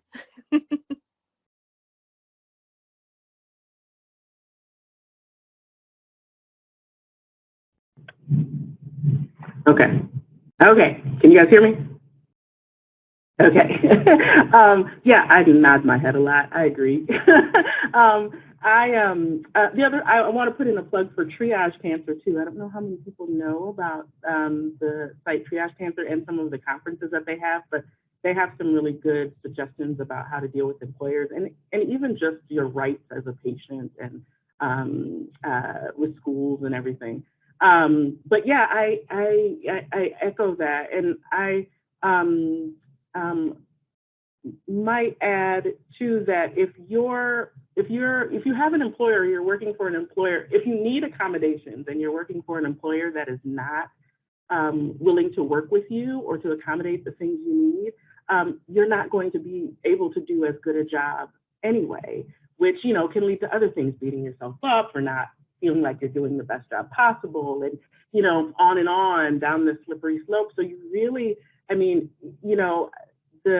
it's understandable, the fear of like disclosing your diagnosis and all the things that go along with that. But to be at your best, you really need people around and an employer that supports you.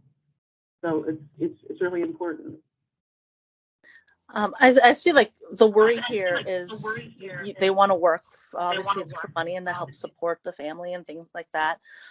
Cancer for College is a very good resource. They're out in California and they help pay for scholarships. There's $105,000 scholarships that are renewable for up to 4 years through them. They also have resources of college-aged kids. Leadership groups where they can meet once a month just to be around like-minded people virtually.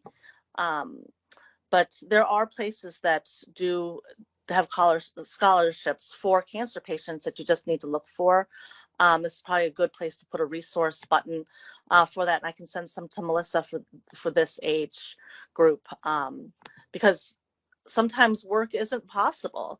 During treatment, don't beat yourself up because you can't work.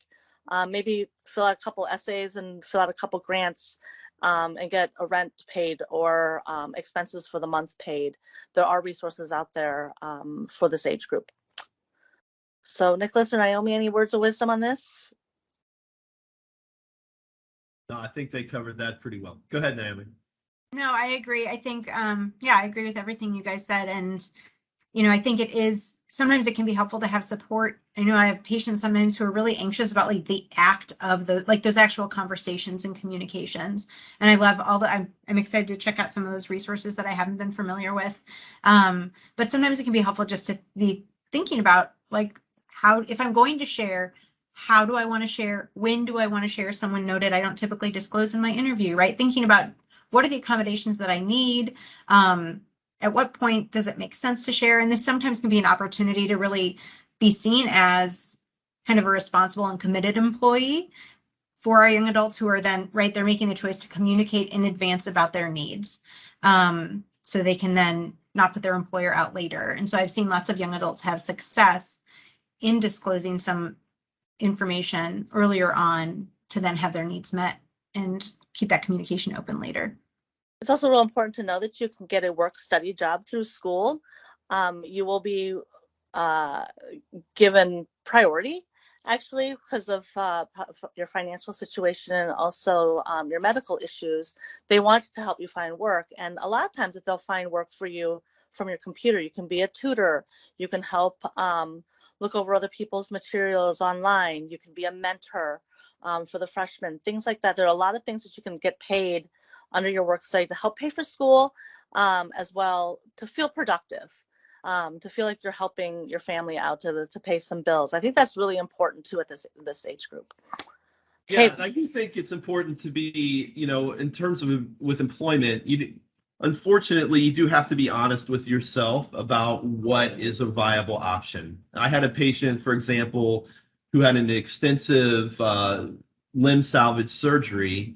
And he came in and he's like, my knee's really killing me and this new job's killing me. Well, it turns out he was working as a security job and walking the floors for 8 hours. That probably wasn't a realistic choice. And, and unfortunately, sometimes those are difficult decisions and difficult, look in the mirror type moments, to make sure that you put yourself in the best position to be successful also. Absolutely.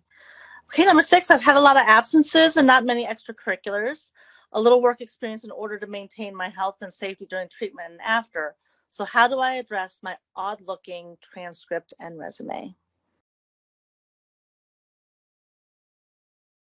I think this is a good question because there are a lot of reasons for you to have an odd-looking transcript or resume. But the good thing is, at your age, it's kind of normal anyway. So don't beat yourself up on that. You're just getting started. And if you do share that you have cancer and you're an advocate, for instance, you could put on your resume that you have the skills of communication and your marketing, social media. Like there are different things that you can put on your resume to reflect what you've been through and how badass you are. That's important. I would add too that the skills are important. Also, the amount of time you've spent doesn't have to be within the last 6 months. So saying how many years you have experience doing a certain thing sometimes can help you feel more confident about your value and your worth, even if it hasn't been in the last, 6 months or a year. I would also say kind of since the pandemic, just the times right now, a lot of people have gaps on their resume, and that can actually be a boost of, yes, you may have a gap based on cancer and treatment, and yet if you look around, there have been a lot of things outside of the population's control, and so some of this is not solely unique to cancer in this landscape, and that can sometimes give a little boost too. Yeah, I'd echo what both you said. And I think that idea of, our patients inherently, the perspective that they've gained, the growth that they've experienced, oftentimes that they describe through their voyeurism, right, is significant. And so being able to kind of factually explain that gap, this is what I've been dealing with, and this is how I see myself as an even stronger candidate because of it. I think that can be really successful. And I do think that it can sometimes be helpful to have someone who's outside of your situation review those materials with you. It can be really hard to objectively describe our own experience, especially when it's been a very emotionally laden, intense, and challenging experience. And so knowing that we may not want to share all of that right away with, who we're sending that information to. In that cover letter, you can include some of that, but it's helpful to have someone who's not in your shoes sometimes review that with a different lens to make sure that you're sending kind of the message that you're intending to send. I think also important for just the resumes, letters of recommendation. Some of these letters of recommendation for these kiddos are pretty compelling, coming from the doctors or your child life specialist or someone who knows what you've been through. And I know my daughter in particular, she says, I don't want to be the cancer kid, and I don't want to get anything or any job because I have cancer. And sometimes I have to remind her the skill set that you have gotten from having cancer and advocating for yourself is far more reaching than some of the jobs that your counterparts that have had. So don't sell yourself short on that. So number 7, along those lines, should I tell my professors I have cancer or had cancer? Samantha. I think, I know we talked about each university's Office of Disability, but it's really that sort of Office of Disability's role to help you intervene. I think sort of what we tell patients a lot is you want to believe your professor has the best of intention, and we hope that they do. And yet you have so much going on. We don't want patients to have to sort of carry the burden of their professor's response. And so sometimes just being able to let that disability office serve as, that in between. You can obviously talk to your professor more, but if you're going to need accommodations, it's very important that they know, and also that you sort of aren't responsible for how they respond, because it's your right to have accommodations. Absolutely is your legal right to have accommodations. It's not a give me, which a lot of people do believe, like, oh, I don't want accommodations. I don't think I need it. I had cancer. I'm better now. The more communication that you can have to advocate for yourself through the accommodations department, the more success you're going to have and more people on your team. So does anyone want to answer anything else on that one? So we'll get to our last question here. Sometimes the entire experience of growing up and having health issues is just too much. Is it all right to still have my family, my parents, attend appointments and help manage my care? Go ahead, Nicholas. Yeah, I think I'm a pediatric guy, so of course I'm going to say yeah. But I do think, it is important not to, as we alluded to earlier, it's important to have your parents there for support, but it's also important that you, if you want that, but it's also important that you are assuming, responsibility for that care. And so I do, work out ahead of time, what they're there to do. So if you want your parents there, for a part of it, for all of it, for whatever, but also don't be surprised if the medical team wants them to step out for a few minutes to be able to have some conversations, without them being present. And so we don't mind parents, but it has to be part of the whole, and the patient, the AYA patient, taking responsibility, for the care, so we can get them to the point where, get you to the point where we talked about earlier, where you can come in by yourself and you don't have to have them there, and you can, have that responsibility. Can I add something here, Bunny? Just and I don't know if the question was intending to speak to this or not, but when I hear that phrase, like, that it's too much, right? Like, we all are aware that this is too much, right? It's a lot to manage, and it's very overwhelming. And so we sometimes can see patients' mood getting in the way of them doing things that maybe at baseline they appreciate independence, and maybe at baseline they're striving towards independence, and that's an important value to them. And so thinking about, are there other supports that may be helpful if things are feeling like too much, if our mood's being impacted, thinking about whether it's therapist, counselor, having a larger support team, pulling back on some things if we need to, but thinking about how can we support feeling that this is just a little bit less and more manageable. So I don't know if that was intended in the question, but it did make me think about that when I hear that language, that it's too much. I would also add, like needing support or benefiting from support is not specific to pediatrics. I mean, I work in an adult hospital and support is beneficial. So I think as long as you have a voice with your support team, that is maybe obviously very important to consider, but that there isn't any sort of negative about receiving support and having support present. And actually, we encourage that throughout, our lives. So, I mean, I just wouldn't want that to have a negative connotation because support is a wonderful thing.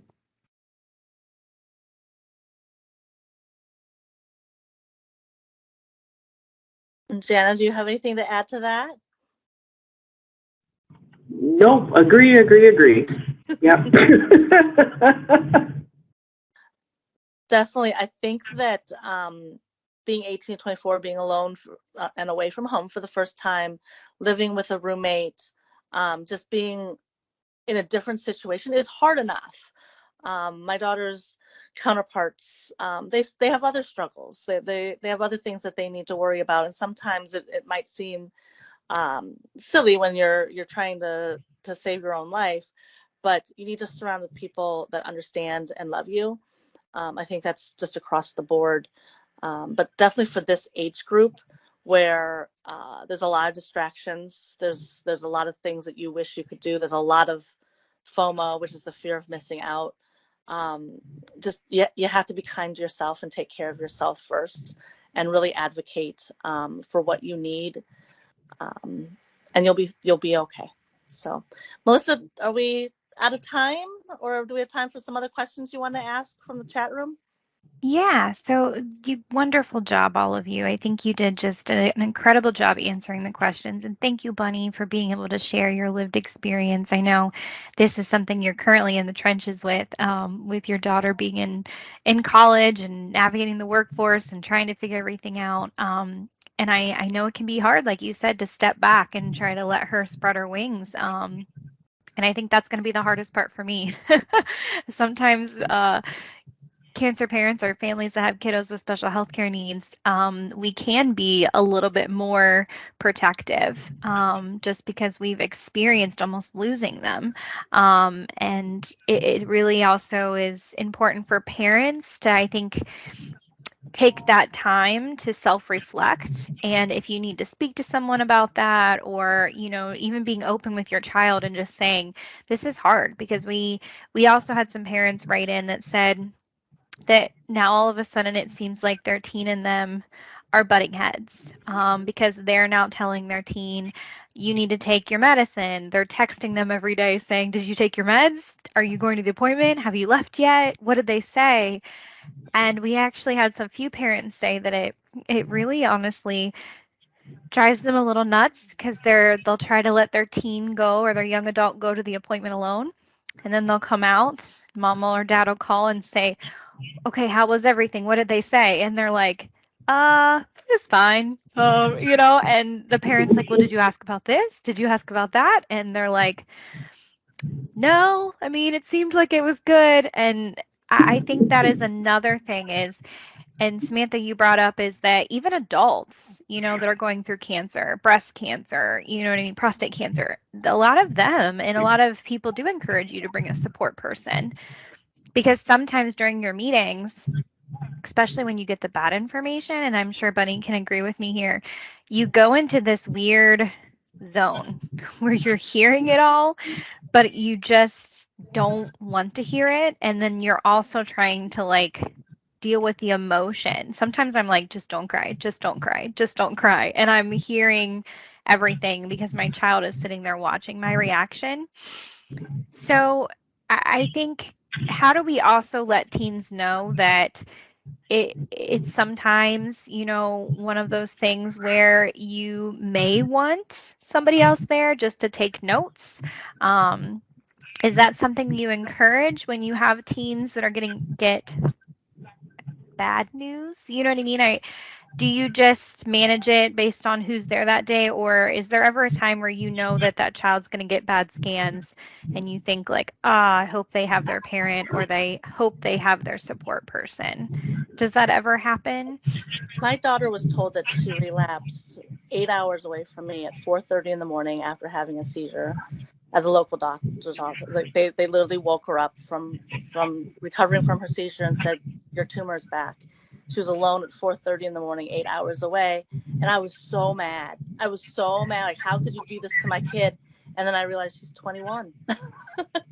Of course, they're going to tell her before they're going to tell me, and they wanted to tell her as fast as possible so she could get the care that she needed to. I think it's really difficult to let your kid go to college as it is, let alone a medically fragile child that would have to maneuver some things on their own. Everything from taking your own meds, picking your meds up at the pharmacy, making sure your insurance covered it, little things that most people don't have to worry about. And as a parent, you got to give yourself a break too. You're a work in progress. Things will change every year as they grow independently. And I think the struggle is seeing that your kid is getting independent sometimes for us moms that have been through controlling everything that you can in your medical field. But you want to get there. You want to get to the point where your kid is independent and might not need you as much as it hurts mama's heart.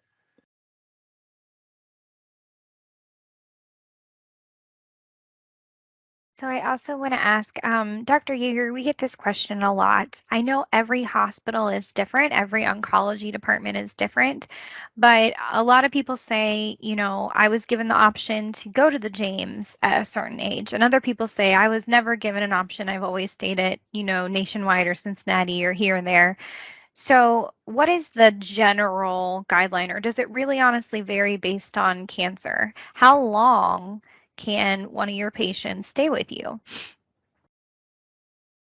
Yeah, there's going to be no set answer for that question, you know, unfortunately. For us, if it's a, you know, quote unquote pediatric diagnosis, you know, a lot of, you know, there's different time points, right? So at diagnosis, you know, we'll take patients with pediatric cancers, you know, well above a traditional pediatric age group. A lot of the Children's Oncology Group clinical trials will enroll adults with pediatric cancers. You know, but it is going to be dependent upon the institution that you're at, and they may, you know, different institutions may not have that policy. One of the problems, you know, is not necessarily just about whether or not the oncology treating team is willing to see a patient or continue to see a patient. As we all know, there's a lot of support services that are necessary to get optimal care. And, you know, if I'm willing to see a 35-year-old, but the nephrologists here aren't willing to, you really have to think about those things when you're kind of planning care. The other piece of it, I think what you're alluding to is survivorship, you know, and at what point do you transition away from a pediatric survivorship program into an adult survivorship program? And again, I think that's going to be very unique to the institution that you're at and the individual who's undergoing, you know, that survivorship care. And so, you know, our survivorship program here will see people indefinitely.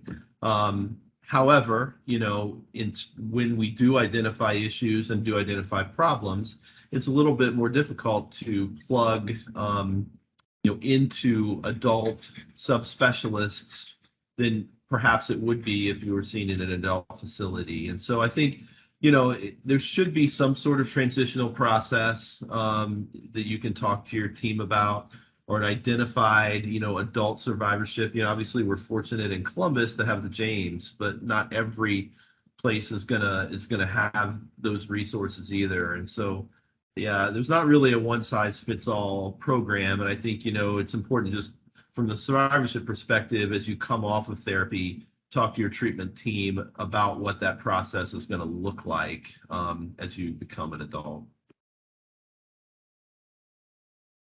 I think when you're in the 16, 17-year-old range, about to turn 18, don't forget to work with your social workers and make sure that you fill out the correct paperwork for parents to have access to medical care.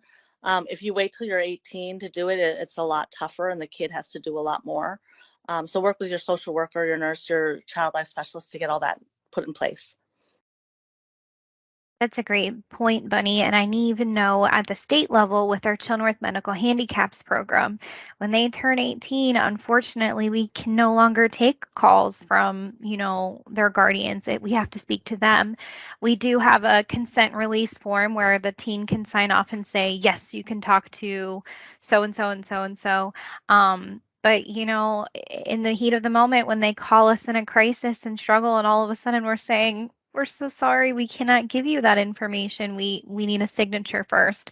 So I think that's a great point, Bunny, is just knowing that not just at the hospital, but it might be your other services that you're getting. It's really everything nowadays is once they turn 18, you got to make sure that you're still on their files if that's what the child wants and what you want. It's very important great because point. if your child goes to school away and they have to go to the hospital for any reason, for a seizure or a medical, even for a COVID test, the hospital does not have to even tell you that your child is at the hospital. So unless you have that paperwork at hand where you can fax to them, whether your child has it in their belongings when they go to the hospital, you won't be able to get information unless you have this paperwork. So make sure you have it. A great point. And I think one of the other things somebody had mentioned in one of the questions they submitted was they talked about that handoff. So this particular child was being seen at Nationwide and then started being seen at the James too, and that handoff and that culture shift. It is a little bit different. The two different hospitals, they're geared towards different ages. When you're right on the cusp there, it's kind of very different all of a sudden.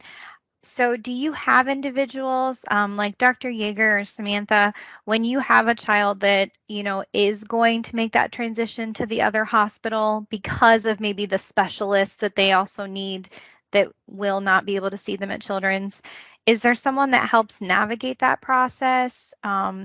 Do you join meetings? I mean, how does that work so that the two entities kind of speak to each other and it doesn't all fall on the patient?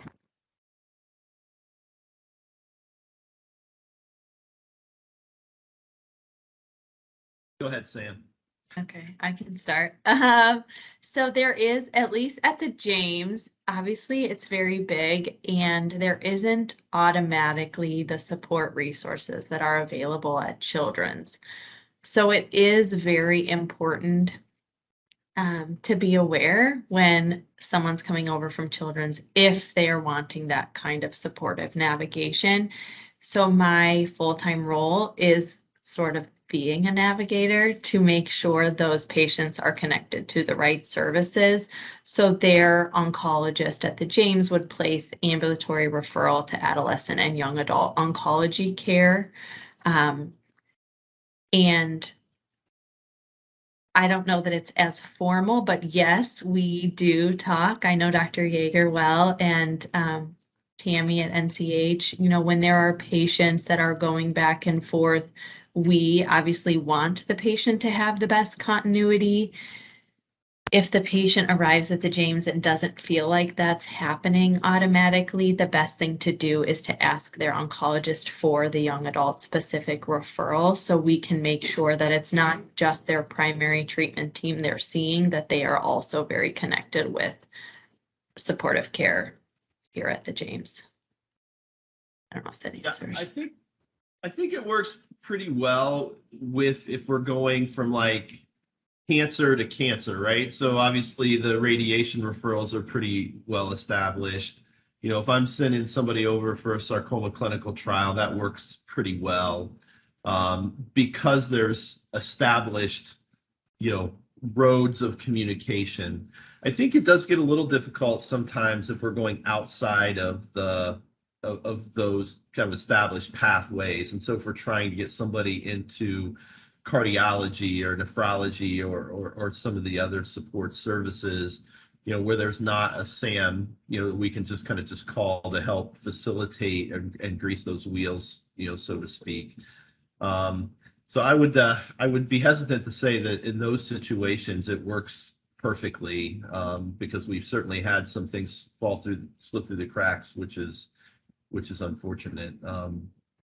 So I'm here to learn too. If Cincinnati or Cleveland has anything that makes that a little bit easier, I would love to know. But like I said, it works well within the cancer program itself. When we slide outside of that, sometimes it does get a little dicey.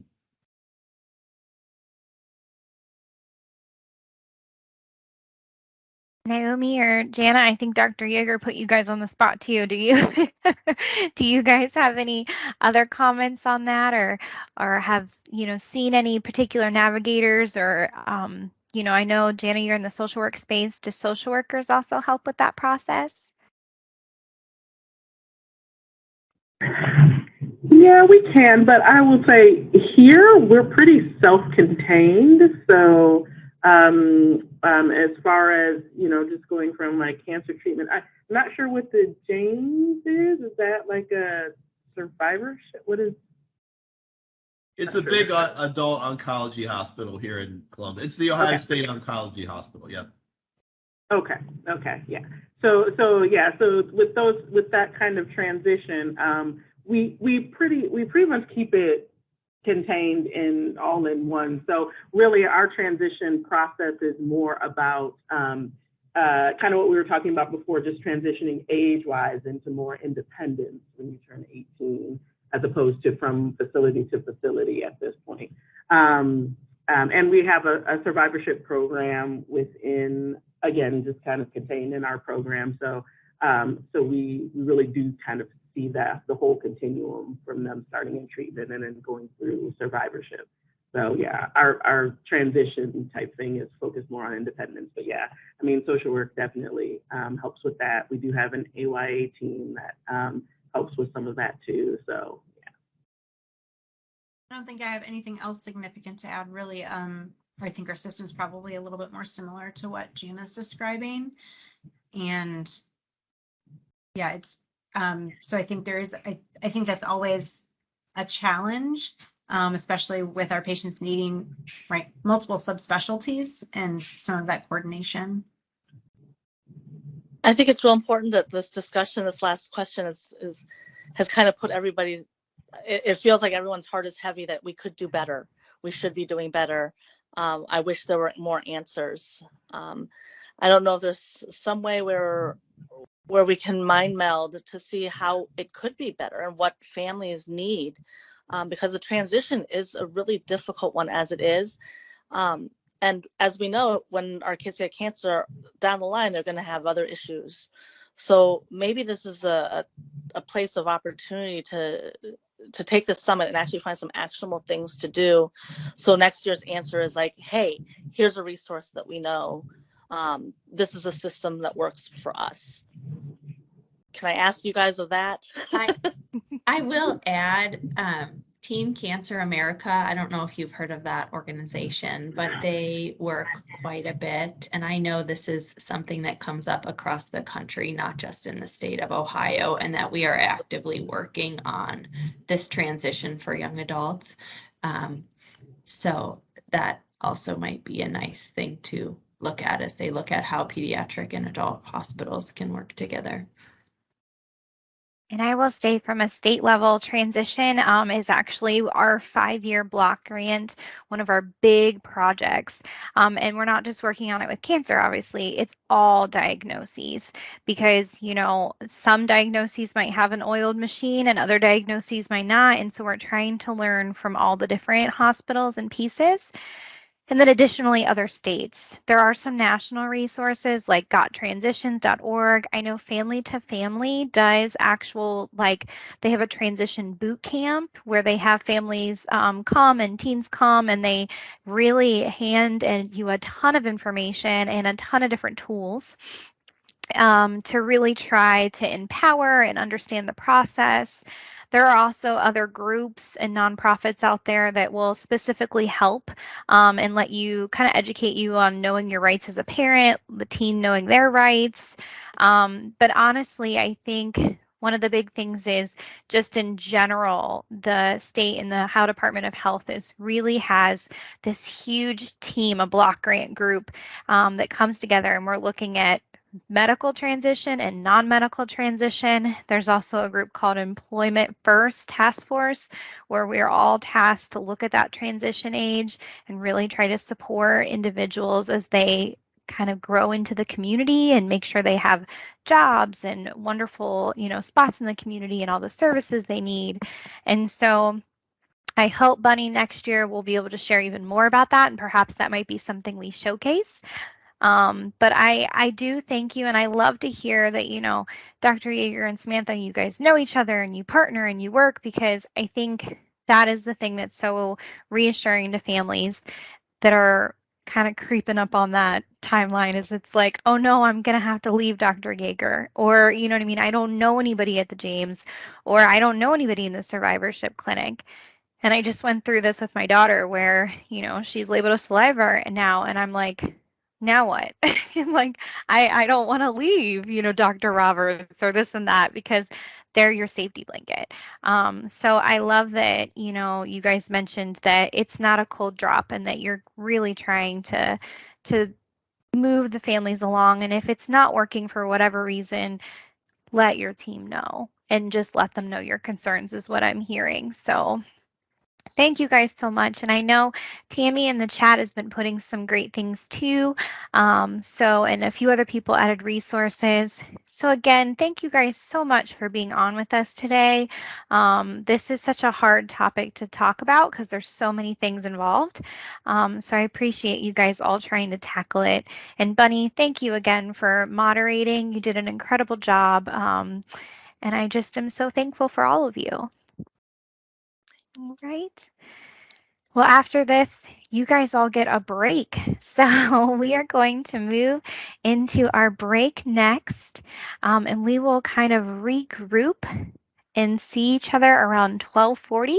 And when we get back, we're going to actually start our survivorship looking ahead panel.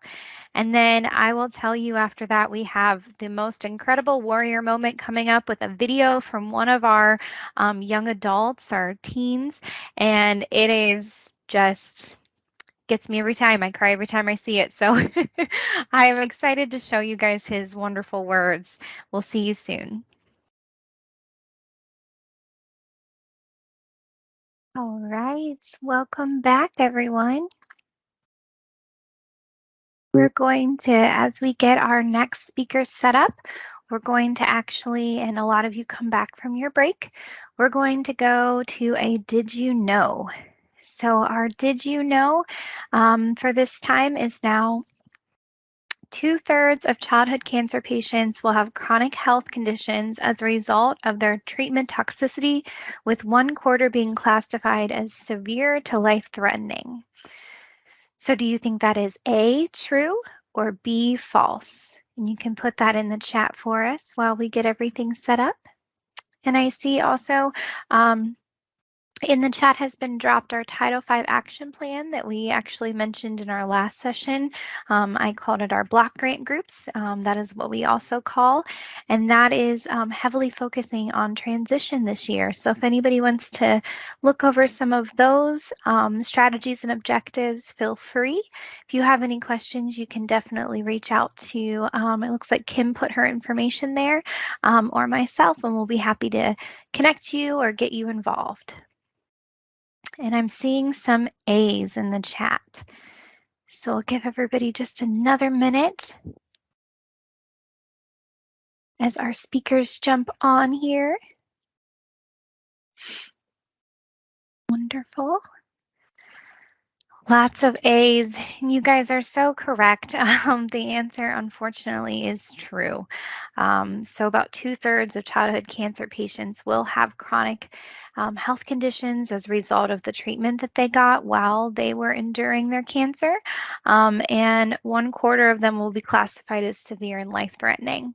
So this little cutie here actually has her hearing aid. And if you look really close in there, they actually put a little gold ribbon that I love, but It is very, very common for children that have special or have cancer to end up having special healthcare needs like hearing loss, organ specific failures, some heart failure. They might have vision issues or problems with their memory. There's also limb loss. So there are so many things that come along with the cancer that even after their hair grows back, we know those things don't go away. And so we're going to talk about that today with our survivorship panel. And I'm so happy to have this amazing panel with us today. So I will introduce everybody. We have Malcolm Sutherland Foggio, and he is a pediatric cancer survivor, clinical research coordinator at Nationwide Children's Hospital. We also have Dr. Olenshevsky, Randy Olenshevsky, and he is the Section Chief Director, Cancer Survivorship Program in the Division of Hematology, Oncology, and Bone Marrow Transplant at Nationwide Children's Hospital. And then we also have our moderator for today, who's Stacia Wagner, and she's the president of the Children's Brain Tumor Foundation. And then we have Dr. Rotz is joining us once again. He's a pediatric hematology, oncology, and brain marrow transplant specialist at Cleveland Clinic. And then we also have the wonderful Tammy Young-Salimi, who's the director of psychosocial services at Nationwide Children's Hospital. So such a powerful lineup of individuals to really get deep and down in some of the questions that the families submitted. So I'm going to turn it over to Stacia, and she will lead us through our questions. And then as we get closer in, I will go ahead and come back on camera and ask any questions that are in the chat or some of our backup questions. So thank you all for being here. Thanks so much, Melissa. I know myself, I'm super excited about this panel at CBTF. We do a lot of work with that transitioning teens to young adulthood and beyond, and with this growing population of survivors and aging population. This is a much needed discussion and such a stellar panel. So we'll start off the first question. Survivorship can be scary. You lose the safety net of the hospital, and one day after years, you suddenly don't have the team and the support that you used to have. You don't have scans and blood tests to kind of reassure you that the cancer is at bay. So how do you move forward without that reassurance when you've clung to it for so long and had so much support, especially in the pediatric setting?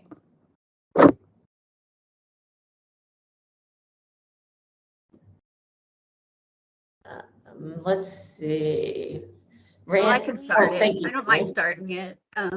So thanks, Stacia. I think as a psychologist, I think one of the things we have to keep in mind is that joy comes with coming off treatment, right? There's like a lot of celebration. There's a lot of emphasis that's put on. I've reached this milestone.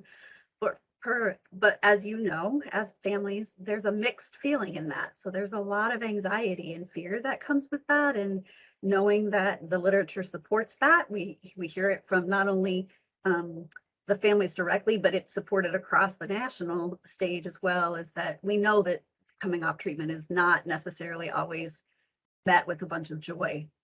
So there's a lot of mixed feelings that come with that. And so fear and guilt, and because sometimes that guilt feeling of like what your life is re-entering to, and then some of the anger that can come out of it, because again, you've had some things taken away from you during that time. So I think the reality is it's really normal to have those feelings. And I think it's again, recognition that fear hopefully will subside over time, and that, it sort of dissipates and changes as you sort of, again, we use the word new normal yet again. So you had a new normal when you came in for treatment, and now you have a new normal coming out of treatment. But I'm hopeful that, you're feeling supported by those people that still need you, or that you still need in your system. And so again, you might need to recognize that fear is normal, and it hopefully will dissipate. But if it doesn't, then I think that's when the time comes to say, I might need some extra support, and what that might look like. So that's my thoughts on that. I think some reassurance can also come from hearing from your healthcare providers that you're now at a point where you don't necessarily need all of those checkups all the time. So we're kind of having that reassurance from your team that it's been a long time and nothing has come up, and you're now at a point where it's extremely low likelihood of a cancer coming back. So that's also some kind of reassurance to keep in the back of your mind, I think. I think, from my standpoint as a doc, in general, when treatment's over, I think there's a weaning approach that goes on. Depends really on the diagnosis and what you're dealing with. But, I take care of a lot of kids with leukemia. Acute lymphoblastic leukemia is the most common cancer we see in children. And there's kind of this natural wean that happens in the middle of therapy when you go from intensive therapy to maintenance therapy. And that's a transition for people. And, when those transitions happen, I kind of use this metaphor that like you've been sprinting for this long period of time and all you want to do is stop and put your hands on your hips and catch your breath. But really, a lot of times you're moving to a jog and you will catch your breath, but it hurts to keep, jogging sometimes. So I think, as providers, working through things and trying to be cognizant of those emotions is important. Trying to meet patients where they are. Some people want a lot of assurance and some people want to see literature supporting why, we're not worried about something coming back, and other people will take your word for it and move on. So I think just trying to meet people where what they're at and understand their anxieties is important.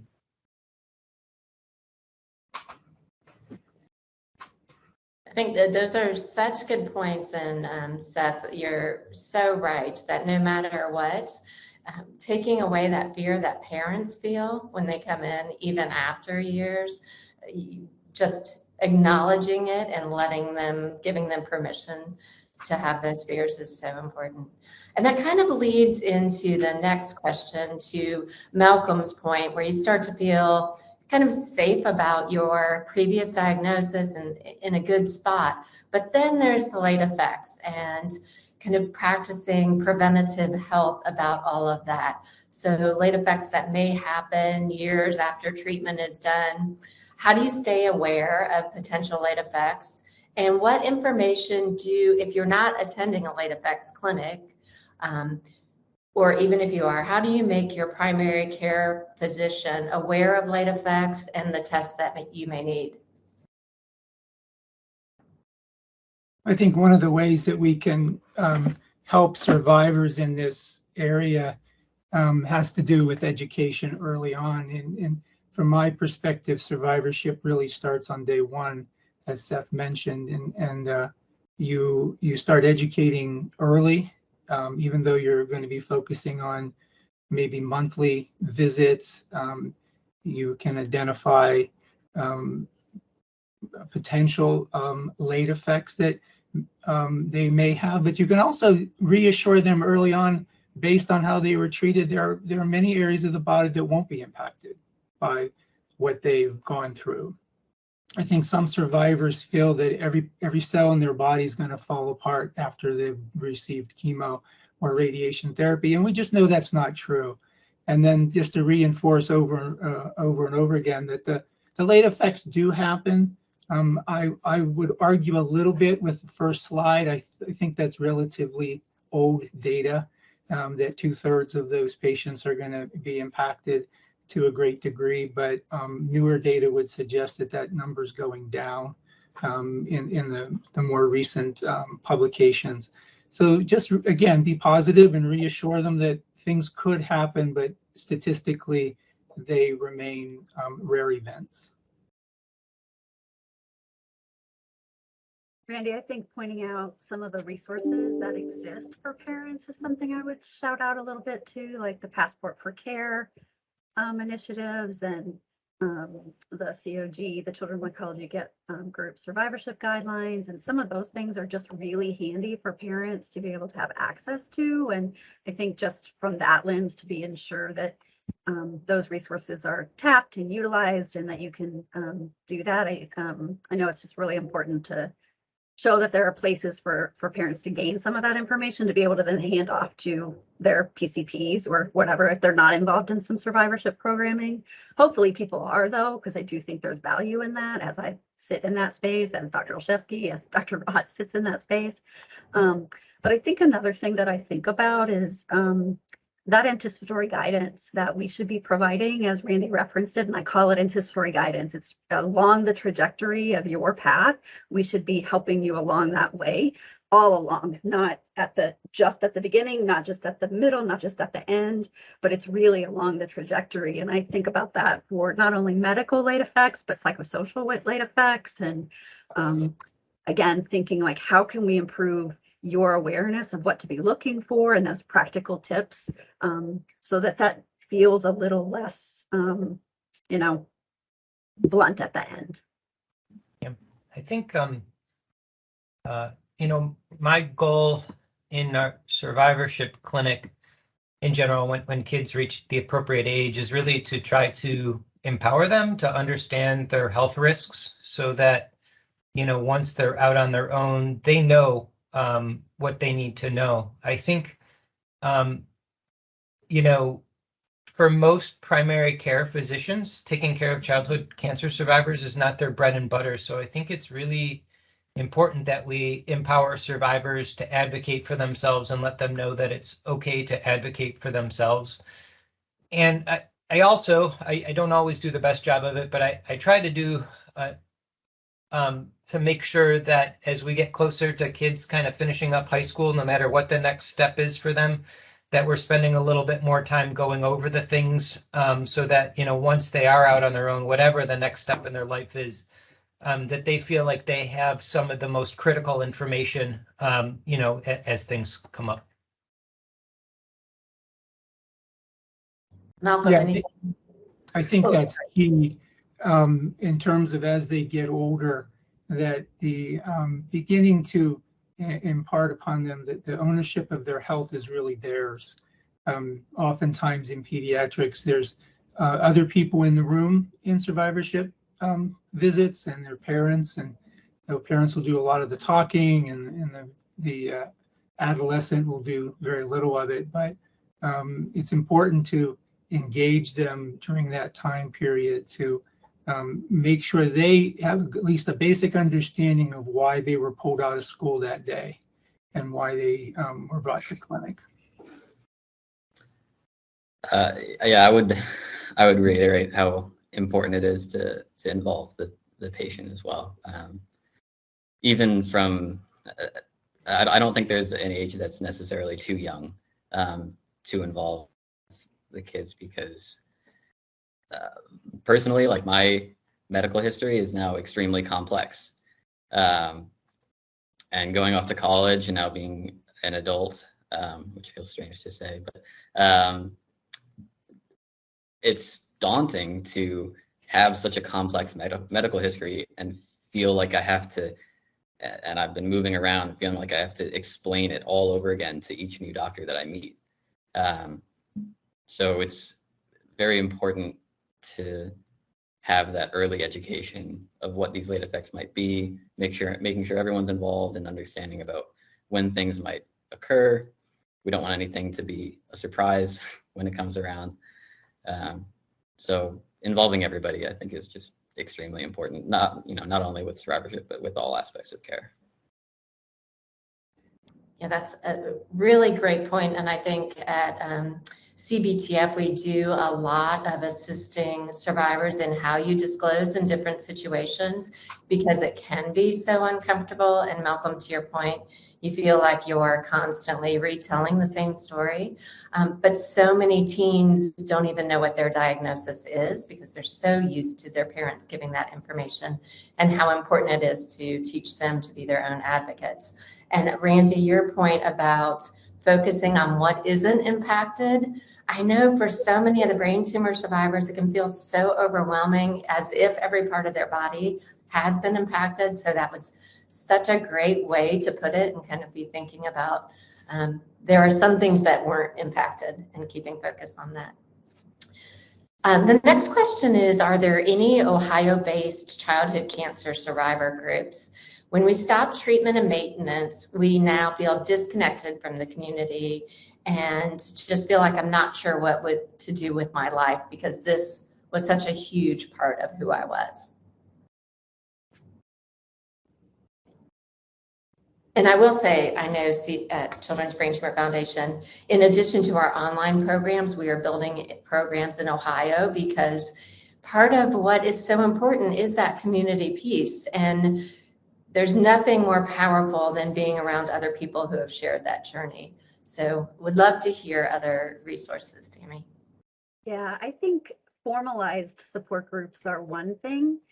So if that's the question, I think I won't speak to that. I think there are very informal support groups, and I think that's through all of the organizations. I know we mentioned some yesterday, like A Kid Again and NC4K, and some of the organizations that are really out there to help support patients and families along that journey.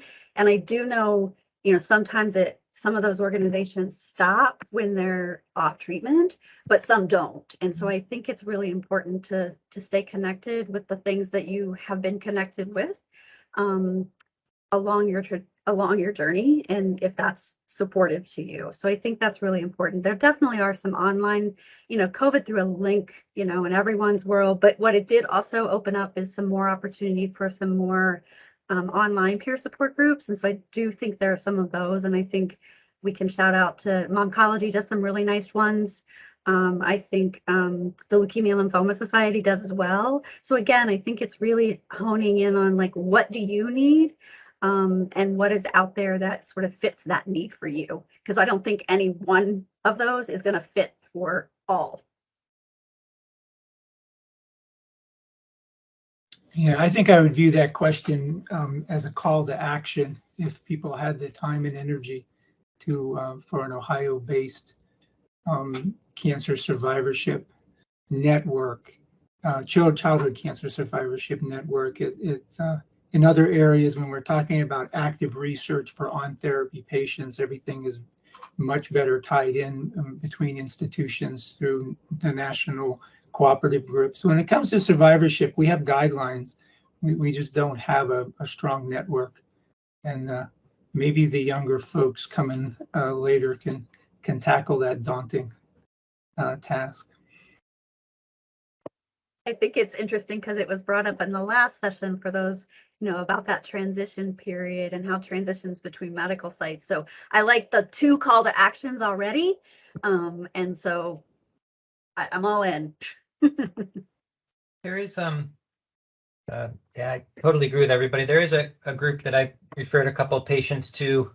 It's for young adults who have had cancer, but it's called First Descents. It's a group that was started from some folks in Ohio, but it's a national organization for young adults who have had cancer. And, they have these fully paid trips where they bring, a dozen or so young adults out camping or whitewater rafting or rock climbing for a couple days or a week at a time to really share experiences. And I've really gotten some good feedback from folks that have done that. But it would be great if something like that existed for our young adult survivors who may have, had cancer when they were 5 or 10 years old, as opposed to folks that were treated a little bit older. Yeah, I would echo First Descents has a great program, and again, opportunity to sort of think about how we bring things in. But Flying Horse Farms does some really nice work for families, and there's some really nice organizations out there. Sort of depends on whether we're looking at survivorship for supporting parents or supporting the actual patient, because there's a little bit difference in what we're looking for. But the First Descents for supporting the patient in particular is a really great opportunity. Yeah, I think one thing at CBTF, we have a father survivor retreat to that point, Tammy, because I think the dads frequently, I know they say in the hospital, people are not having conversations with them about how they're doing, but more medical updates. So, and then we have sibling programming for that same reason, because it impacts the entire family forever. And you're so right that you can't say a clinical support group, because no teen is going to come to anything that says support, or for the most part. That's a good point. And echoing First Descents, great work, and there were many more. So hopefully we'll send out a comprehensive resource list. I know I'll send some to Melissa too.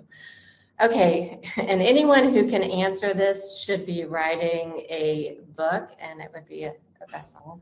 How do I stop fearing relapse or secondary cancers? And I'm super anxious for the amazing answer that's going to come out of this. And surprised that it's quiet for a second. I don't know. Fear is an interesting term there.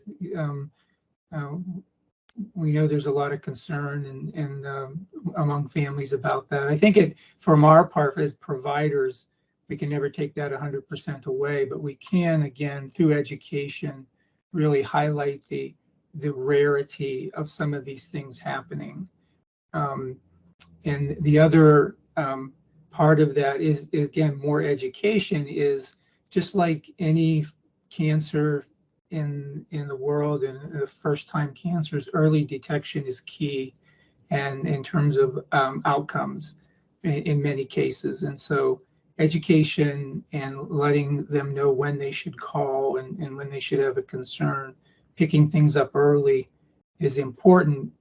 At the same time, reinforcing that these are rare events. They're not zero, but they're relatively rare in their survivorship journey. I think it's also important. Yeah, I would echo everything Dr. Olszewski said, and I would also say that I think a lot of these risks can be this like nebulous black cloud that I understand something bad might happen to me in the future, but I'm not sure exactly what that risk looks like or exactly what that risk is. So I think as much as we can do in terms of education and empowerment of patients in terms of what to look for, what are the things that we're actually, should be thinking about. If you're a young woman who got radiation to the chest, we should be informing you about your risk of breast cancer and getting you set up for appropriate screening and let you know that's a concrete risk.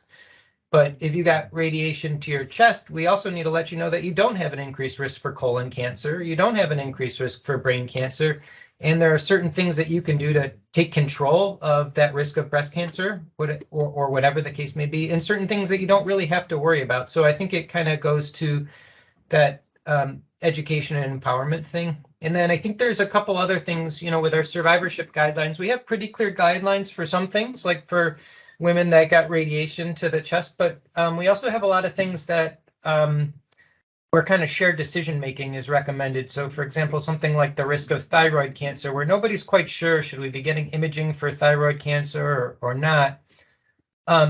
Talking through the pros and cons of screening for patients and helping them to decide, okay, what is going to be best for them? What is going to help lessen the anxiety for them? Do they spend a month being worried about scans for something that's low risk? If that's the case, maybe getting scans every year doesn't make sense. However, if they don't worry too much beforehand, but feel really good afterwards, knowing everything looks good and feel really reassured, then maybe for somebody like that, that's somebody who should be getting scans. So again, I think conversations to help people understand what the risks are and kind of, maybe it's just my personality, but I think trying to make things from this like cloud of something bad can happen to, okay, yes, something bad can happen, but this is specifically what it is. This is specifically what to look for. And these are things you don't have to worry about. From my experience, that's been helpful for a lot of folks. From my experience, I wholeheartedly agree that education is a great way to try and reduce some of that fear. But as it's been noted, that can't take it away completely. So for me, what helped me, I'm 13 years removed now from my cancer, so I've had some time to work on this one. What really helped me kind of get rid of that last, say, 1% or so of fear of relapse or a secondary cancer is just trying to kind of shift my perspective and understanding that there is that risk, and some of it is in my control, some of it is not in my control. So just taking that perspective of, rather than trying to concern myself over something that I don't necessarily know the outcome of. I try and focus more on the present moment, the current day, what I'm experiencing right now, and just being thankful for what I have at this time. I think that's been useful for me. Hopefully it could be useful for others as well. Malcolm, you did a beautiful job of explaining exactly what I was thinking, which is, and I think Caroline also is in that space of like, we fear is an emotion and we can't run away from it either, right? We have to own it.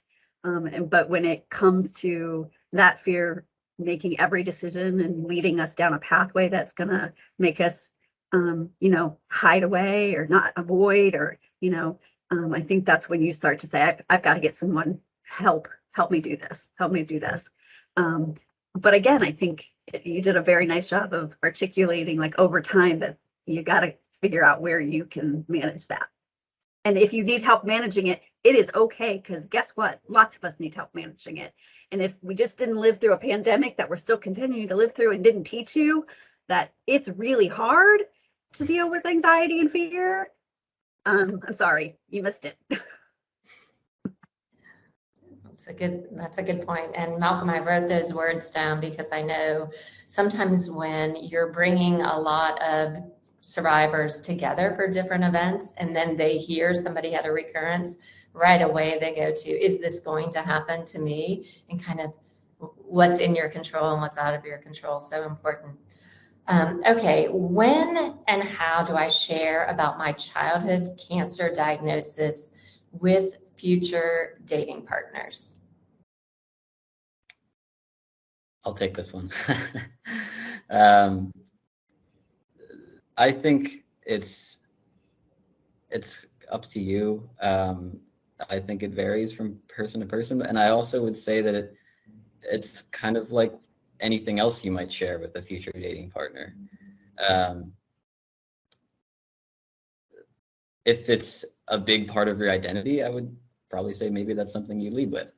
That you had this experience when you were a child and it was really instrumental into who you are, which is kind of my experience.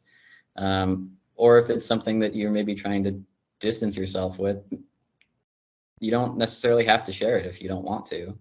I think it's whatever feels right to you, as is with sharing a lot of things when it comes to dating.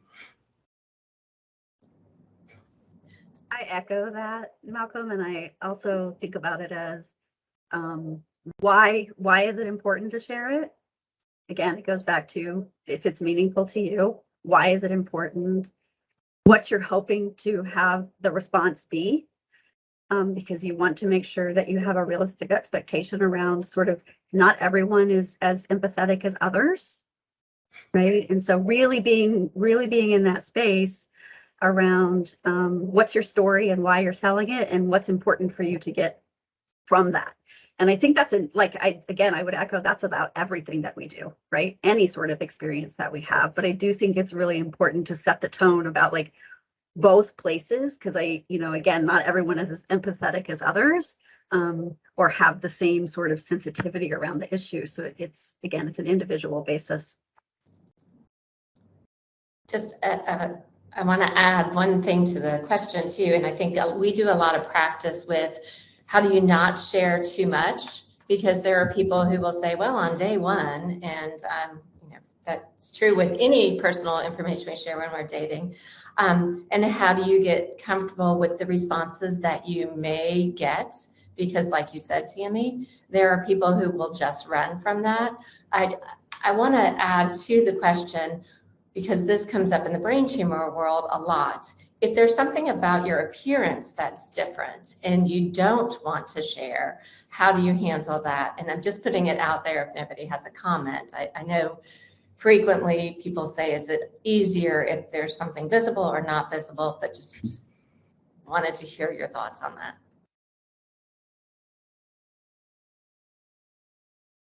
That's an interesting question. Well, What's interesting, as someone who's worked with a lot of survivors who have physical changes, Again, some of that is how do you start that story early, right? So again, that narrative could change over time. Developmentally, it changes over time. Someone who lost their limb, for example, that's a different sort of scenario than someone who has thinned hair, or different. So I think it really is sort of what's their narrative at that point in time and what that might look like over time and change. And so I don't know there's a real answer to that, but it's appropriately called out because there are definitely differences that are visual and then others that are more cognitive related, right? So that ability to social skill deficits or inability to sort of remember things the same way. So I do think those are all things that you are all navigating, and it's a perfect example to try to think through, like, what is it that you want to own and share. And yes, Melissa, all those things. Agreed. I think it's a great opportunity for role play and practice, and I think getting feedback from your peers is probably key to getting comfortable with some of that. How do I stop needing my oncologist and team emotionally?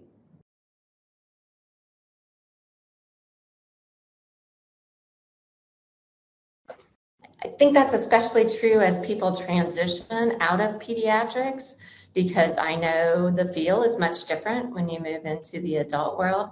So maybe what advice would you give about that transition piece and how the team may look different? I think part of this is on the onus of your care providers. There are different models out there, and I know that every institution has a different approach to transition and moving away from their primary oncology team. Personally, I think it's best to introduce the survivorship team. Hopefully they're at the same institution. And so you're not really leaving the institution. You may see the same building and some of the same nurses. It's just a different perspective when you come to clinic. And on occasion, it's always nice when your oncologist pops in every few years just to say hi and see how things are going. But they're not there to provide care.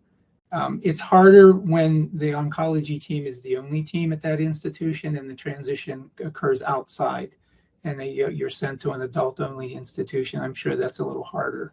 So I think that emotional need for the primary team can be eased if the other team sort of gradually takes over and it's at that institution. Programs that have to remove patients at a certain age, I know successful models are that part of that team goes to the adult institution and provides care once a year to that patient with the adult provider for a few visits and then transitions away. So I think the key is gradually doing it rather than abruptly saying goodbye to those patients.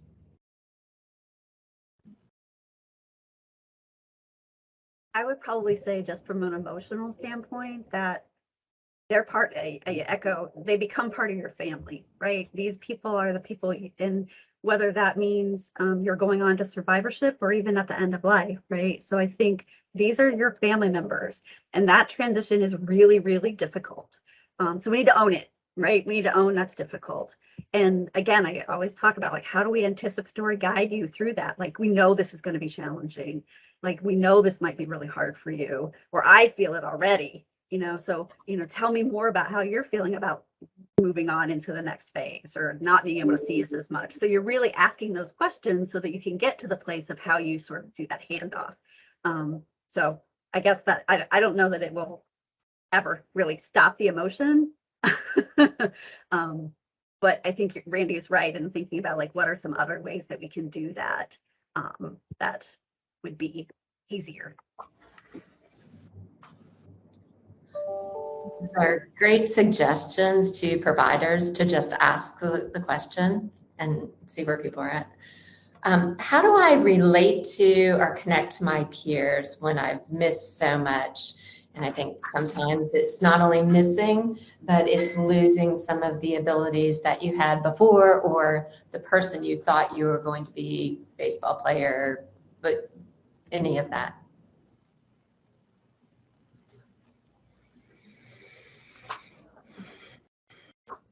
I think this is probably one of the hardest things in survivorship, and frankly, and it's a team effort. I don't think one individual provider is going to be able to really do this an adequate job at this. So having a social work team, a psychosocial team, child life team, sort of engage with these patients. It's always easier for younger patients because there's more opportunities to engage in a variety of activities in school and programs. A little harder for AYA, I think, to jump back into something after a few years when their friends have sort of moved away. But I'll defer to Tammy and Seth and Malcolm. This is a tough thing for some patients. It's just hard to get back in line, to sort of continue to encourage them that they have something to provide to their families and their friends and their community, and just to continue to encourage them to seek out what that is. And I'll just end it to say one of the most rewarding things that we ever see in survivorship, other than the fact that they survived, is somebody who's come back to us after many years of just sort of being lost about what they do and can't stop talking about the thing that they found, whatever that is, photography or that new love in their life or something that they now can hold on to. So it is rewarding when it happens. Yeah, I agree that social isolation, I think, is one of the largest problems, especially within the brain tumor community. So figuring out what your passion is. And I will say at one of our young adult retreats, two survivors met and are now married and have 2 children. So I agree with you when you hear those stories and are bringing people together. It's very powerful. Any other, Tammy, on the peer support? Yeah, I was kind of deferring to Malcolm a little bit just because I would imagine he has something to say, but I think recognition, and I think it was said early on today, was that your life has changed. You may not go back to whatever that was. Developmentally, you have changed. Who you are has changed. And so I do think it is that insight and reflection around, like, what is it that I'm good at now? And there might be things related to your treatment that you aren't able to do as well as you used to do. So really it is trying to find that self-reflection and bouncing off different ideas and different thoughts. And I echo what Randy said, is that sometimes you just get them and they're like, oh my God, I found Special Olympics and I'm doing bowling. Like, fantastic, right? So again, it's sort of just helping someone process, like, this, you might look different, you might feel different. But I definitely see it in my teenagers in particular, where they, again, feel like they're lost behind, right? They've left, like, they're worried about, dating, and I'm still worried about, like, my hair coming back completely or whatever, right? It's such a disconnect, but really important to start to think about that. I also really encourage people to stay engaged as much as they can with their peer group along the trajectory.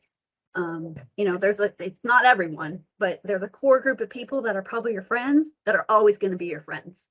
So if you can stay connected with those folks, then I think that will help with that transition as well. Now I'll stop talking. You pretty much covered everything that I would have said, Tammy. Yeah, it's interesting. I kind of, when I came back to school and back to my friends, I mean, I was lucky to have been able to stay connected with my friends. We were playing video games online for most of my treatment, so that was nice. But coming back to school, I found myself not relating as well, not because I had missed so much, but because I now had so many experiences that my friends just couldn't understand. And it kind of ages you. People kept on telling me I was an old soul, and I was like 11 years old.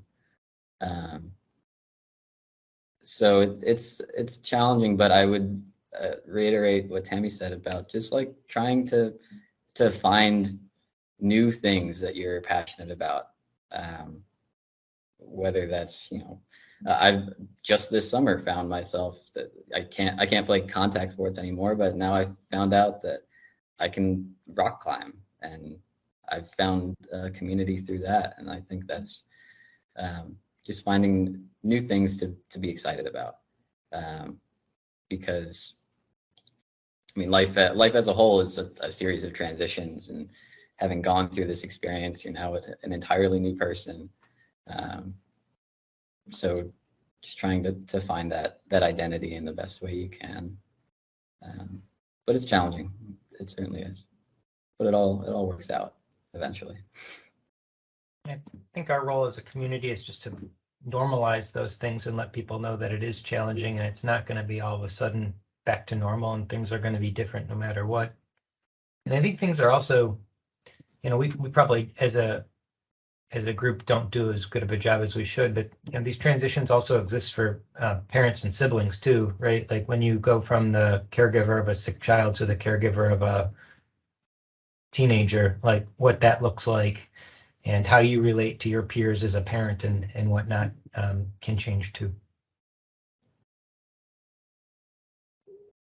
Thanks for bringing that up. That's a great ending point. And the next two questions are for those people who avoid cancer and anything related to it. Is that normal? And then on the flip side, people who stay really active in the cancer community and find out that they're being labeled a survivor, and how do you find that balance between avoidance and that being your only identity?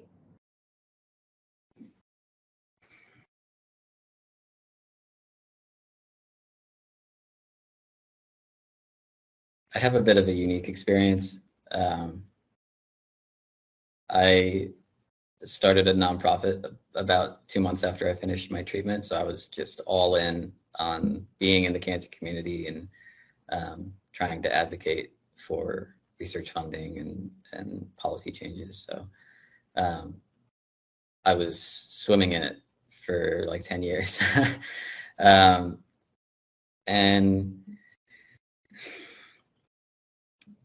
it was. I was actually at a conference in Toronto a couple of weeks ago, and there around the world, survivor is actually not as common of a term. It's relatively unique. So often after you've been to treatment, you might still be considered a patient. So we have this label of survivor, but you're still a part of the community. Just because you don't have a bald head doesn't mean that you're not a part of, you don't belong in the cancer community. And you can find your role in that community in whatever way you see fit, whether that's just being a part of a support group or working with nonprofits or engaging in other ways.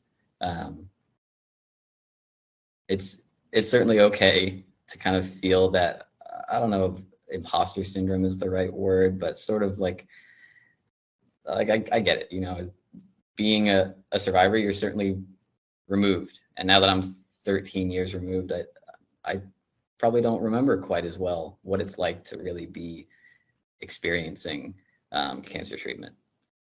And that's okay. You can recognize that. And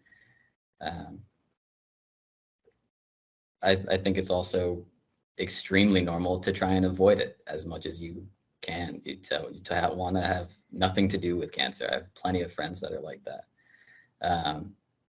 because it's a pretty traumatic experience to be treated for cancer as a child, in general, but specifically as a child when you're going through so many changes normally. So both of those experiences, I think, are normal. And it's it's not an easy thing to balance, but whatever you're experiencing that's your experience, and that's okay. There's nothing wrong with how you feel or what your preferences are when it comes to engaging in the cancer community.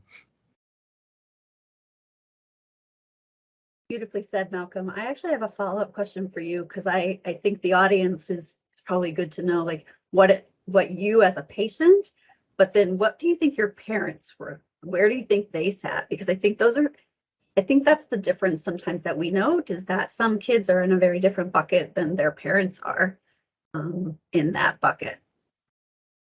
Where'd your parents land, I guess, is what I'm asking. My mom certainly landed pretty much. I mean, the two of us were kind of running we started a foundation called Make Some Noise, so we were running that together.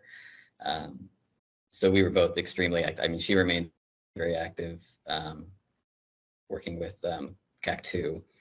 So for both my mom and I think we're always going to be kind of trying to be as involved as we can be. As for my dad, he sometimes walks to the beat of his own drum, so he doesn't really talk about it as much. I wouldn't say he necessarily avoids it, but he's dealt with it in his own way. But I would also reiterate what was brought up by Dr. Rotz earlier, that the parents also can have a very difficult time connecting with their peers. My mom lost just about every single one of her friends because of my treatment, which was difficult for her, still is.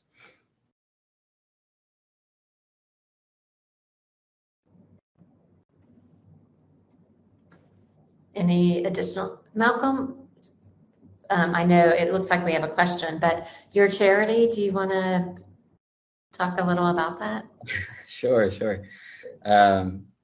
Yeah, so I started a foundation called Make Some Noise, Cure Kids Cancer, in September of 2009. And the goal was to raise awareness and research funding for pediatric cancer research.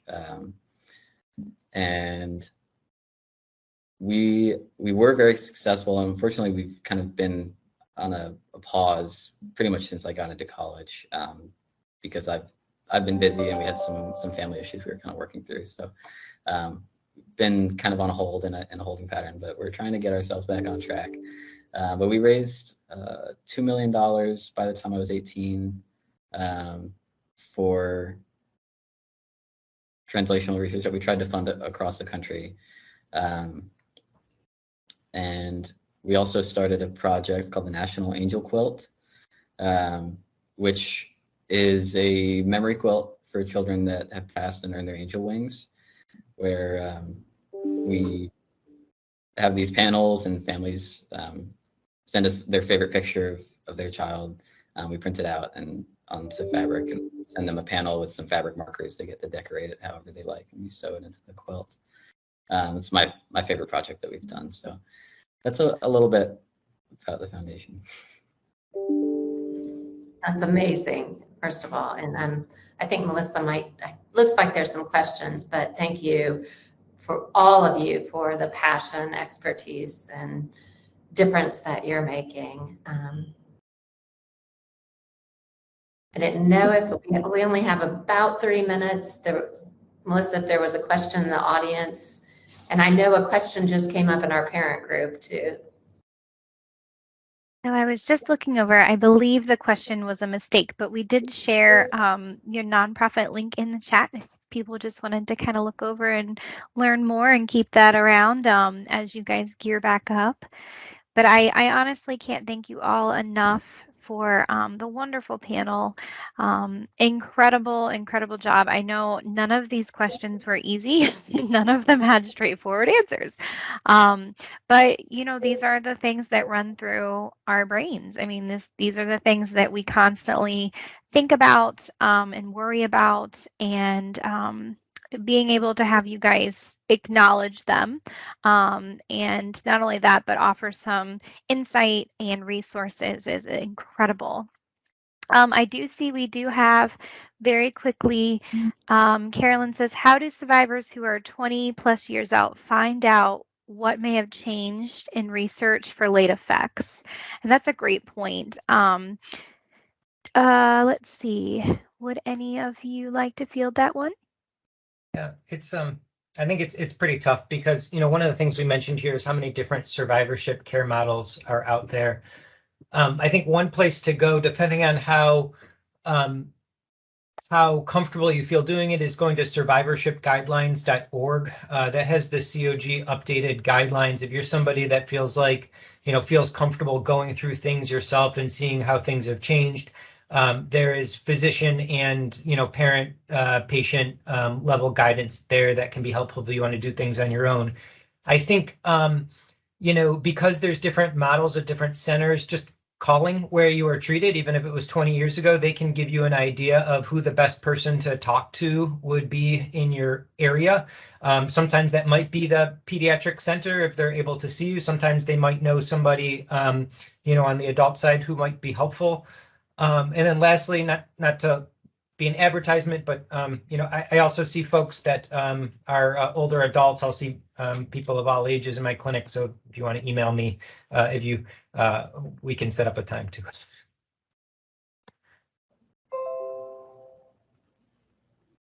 Thank you, Dr. Watson. How kind of you to offer that. Dr. Olenshevsky, did you have anything to add? No, I think he did a great job summarizing that.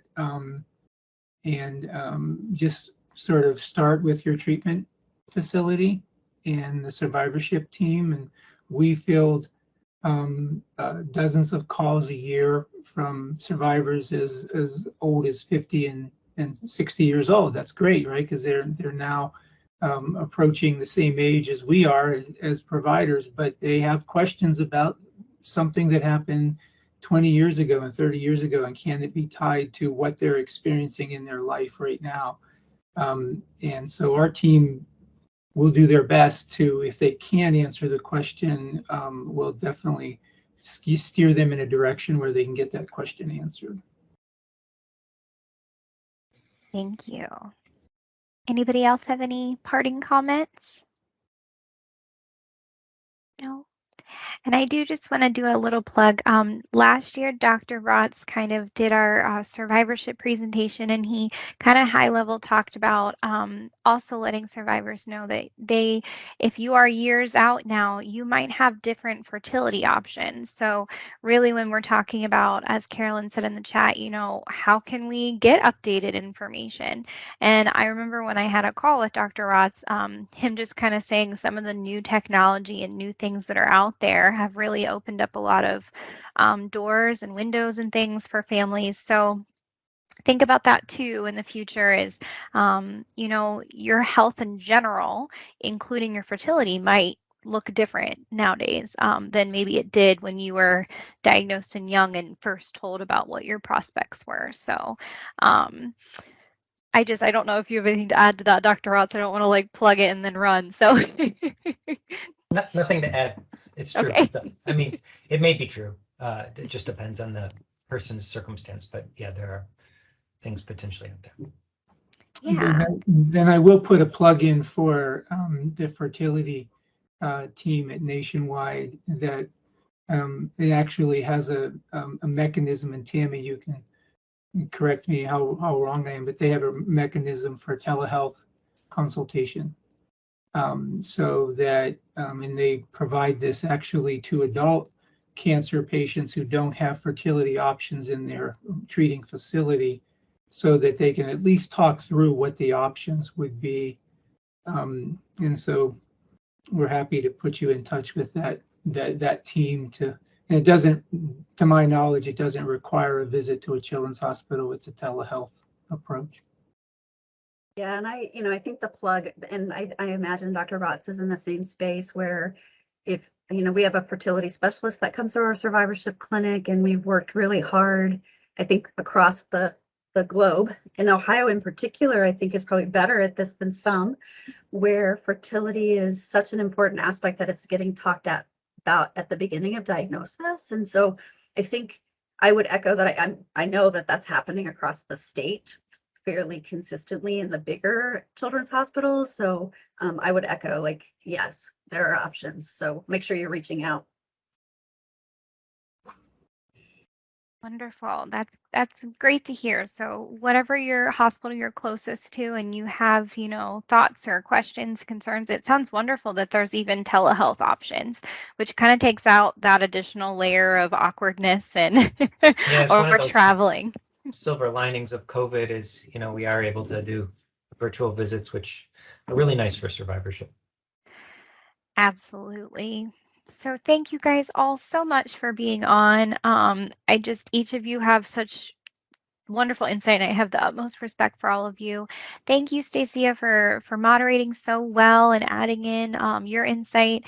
And Malcolm, it's always so refreshing to have a lived experience on the panel. And it sounds like you've accomplished so much. And now you're even at Nationwide Children's Hospital. So for the moms and dads on the call that have warriors, to be able to see individuals like you try to make just the utmost most positive outcome of everything they've gone through. It's really heartening. So thank you. And I hope you guys stick around for our warrior moment that's up next. It is an incredible story, but I appreciate you all and I hope you have a great day. Thank you. Wonderful. So I am so excited to share our upcoming warrior moment with you. And we actually have Neil Taylor. He has mixed phenotype acute leukemia. And first I'm going to show a slide that he and his family prepared for us. Neil, I won't read all of the things on the side because he's honestly going to tell you all about it in his video. And he honestly does an incredible job, way better than I could possibly do. But just getting a sense of this young man and everything that he's gone through and the things that he's wanting to accomplish moving forward. He has the most incredible family as well. And they have really dove into trying to do a lot of advocacy and really spread awareness. So I cannot thank them enough for sharing their story. And now I'm going to ask him to go ahead and play his video. But thank you guys.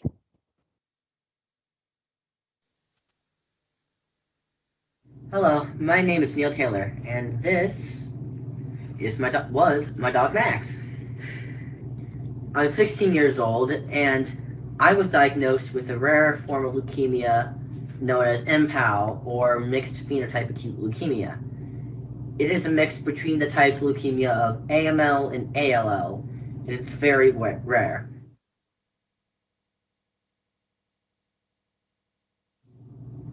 I was diagnosed when I was 12 years old. It was over Christmas break, and we thought I just had the flu, but it progressively kept getting worse, and we kept going to urgent cares, and none of them really had an answer until we went to the Nationwide urgent care that we live relatively close to, and they were the first ones that did blood work. So I was there for a couple days, maybe. I don't remember the exact amount of time I was there, but and then my who was to become my oncologist came into our room, which we knew was something bad because we hadn't seen her before. And then she told us that I had MPAL leukemia, which is mixed phenotype acute leukemia. And then from there, things moved very fast. I got transferred to the 12th floor minutes after the explanation.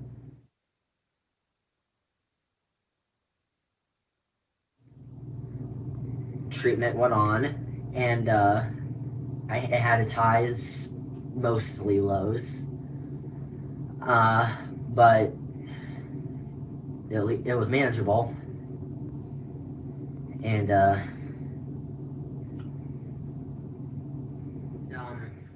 it was pretty hard to cope with what was happening to me, but I decided to focus on just that day and that day alone and think that tomorrow will be better.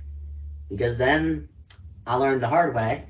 If you keep trying to think to the future, then you just get more worried of more stuff that's going to happen to you. Sorry. Dang it. So just take it one day at a time, because trying to use your mental energy on thinking the future is just going to make it hurt more.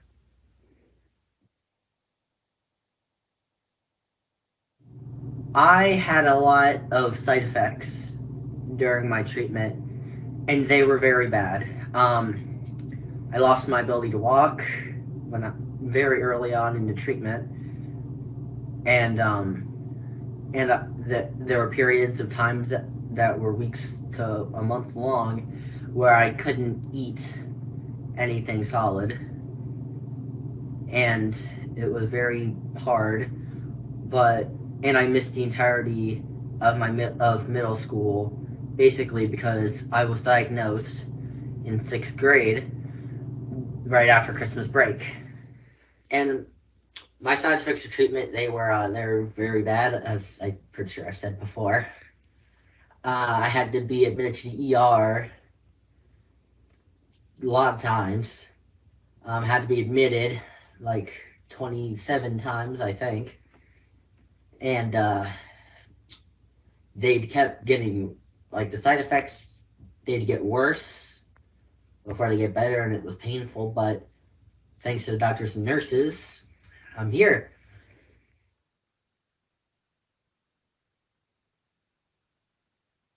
Once high school started, I was able to get back into the swing of things, join marching band, which was fun, and I don't even have to march. That's pretty cool. And now I'm almost back to normal. It's amazing. Thanks to the doctors and nurses, I'm here and I'm feeling better than I have in the last 2.5 years. I'm excited to be a high school sophomore and to be in a marching band and to have a part in the next school theater play.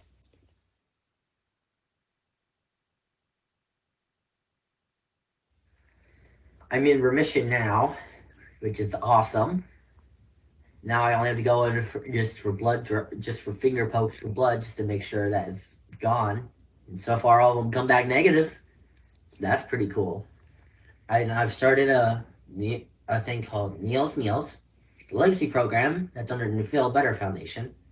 And what we do is we get money, like donations, and then we get food gift cards, and then we get those to the families on the 11th and 12th floors, and we're hoping soon to expand to the cardiac floor. And I want to continue to advocate for kids like myself and to get more money for pediatric cancer research, because frankly, in my opinion, we don't get enough of it. And I'm excited to keep raising money for Neil's Meals, and I'm excited to keep advocating for kids like me.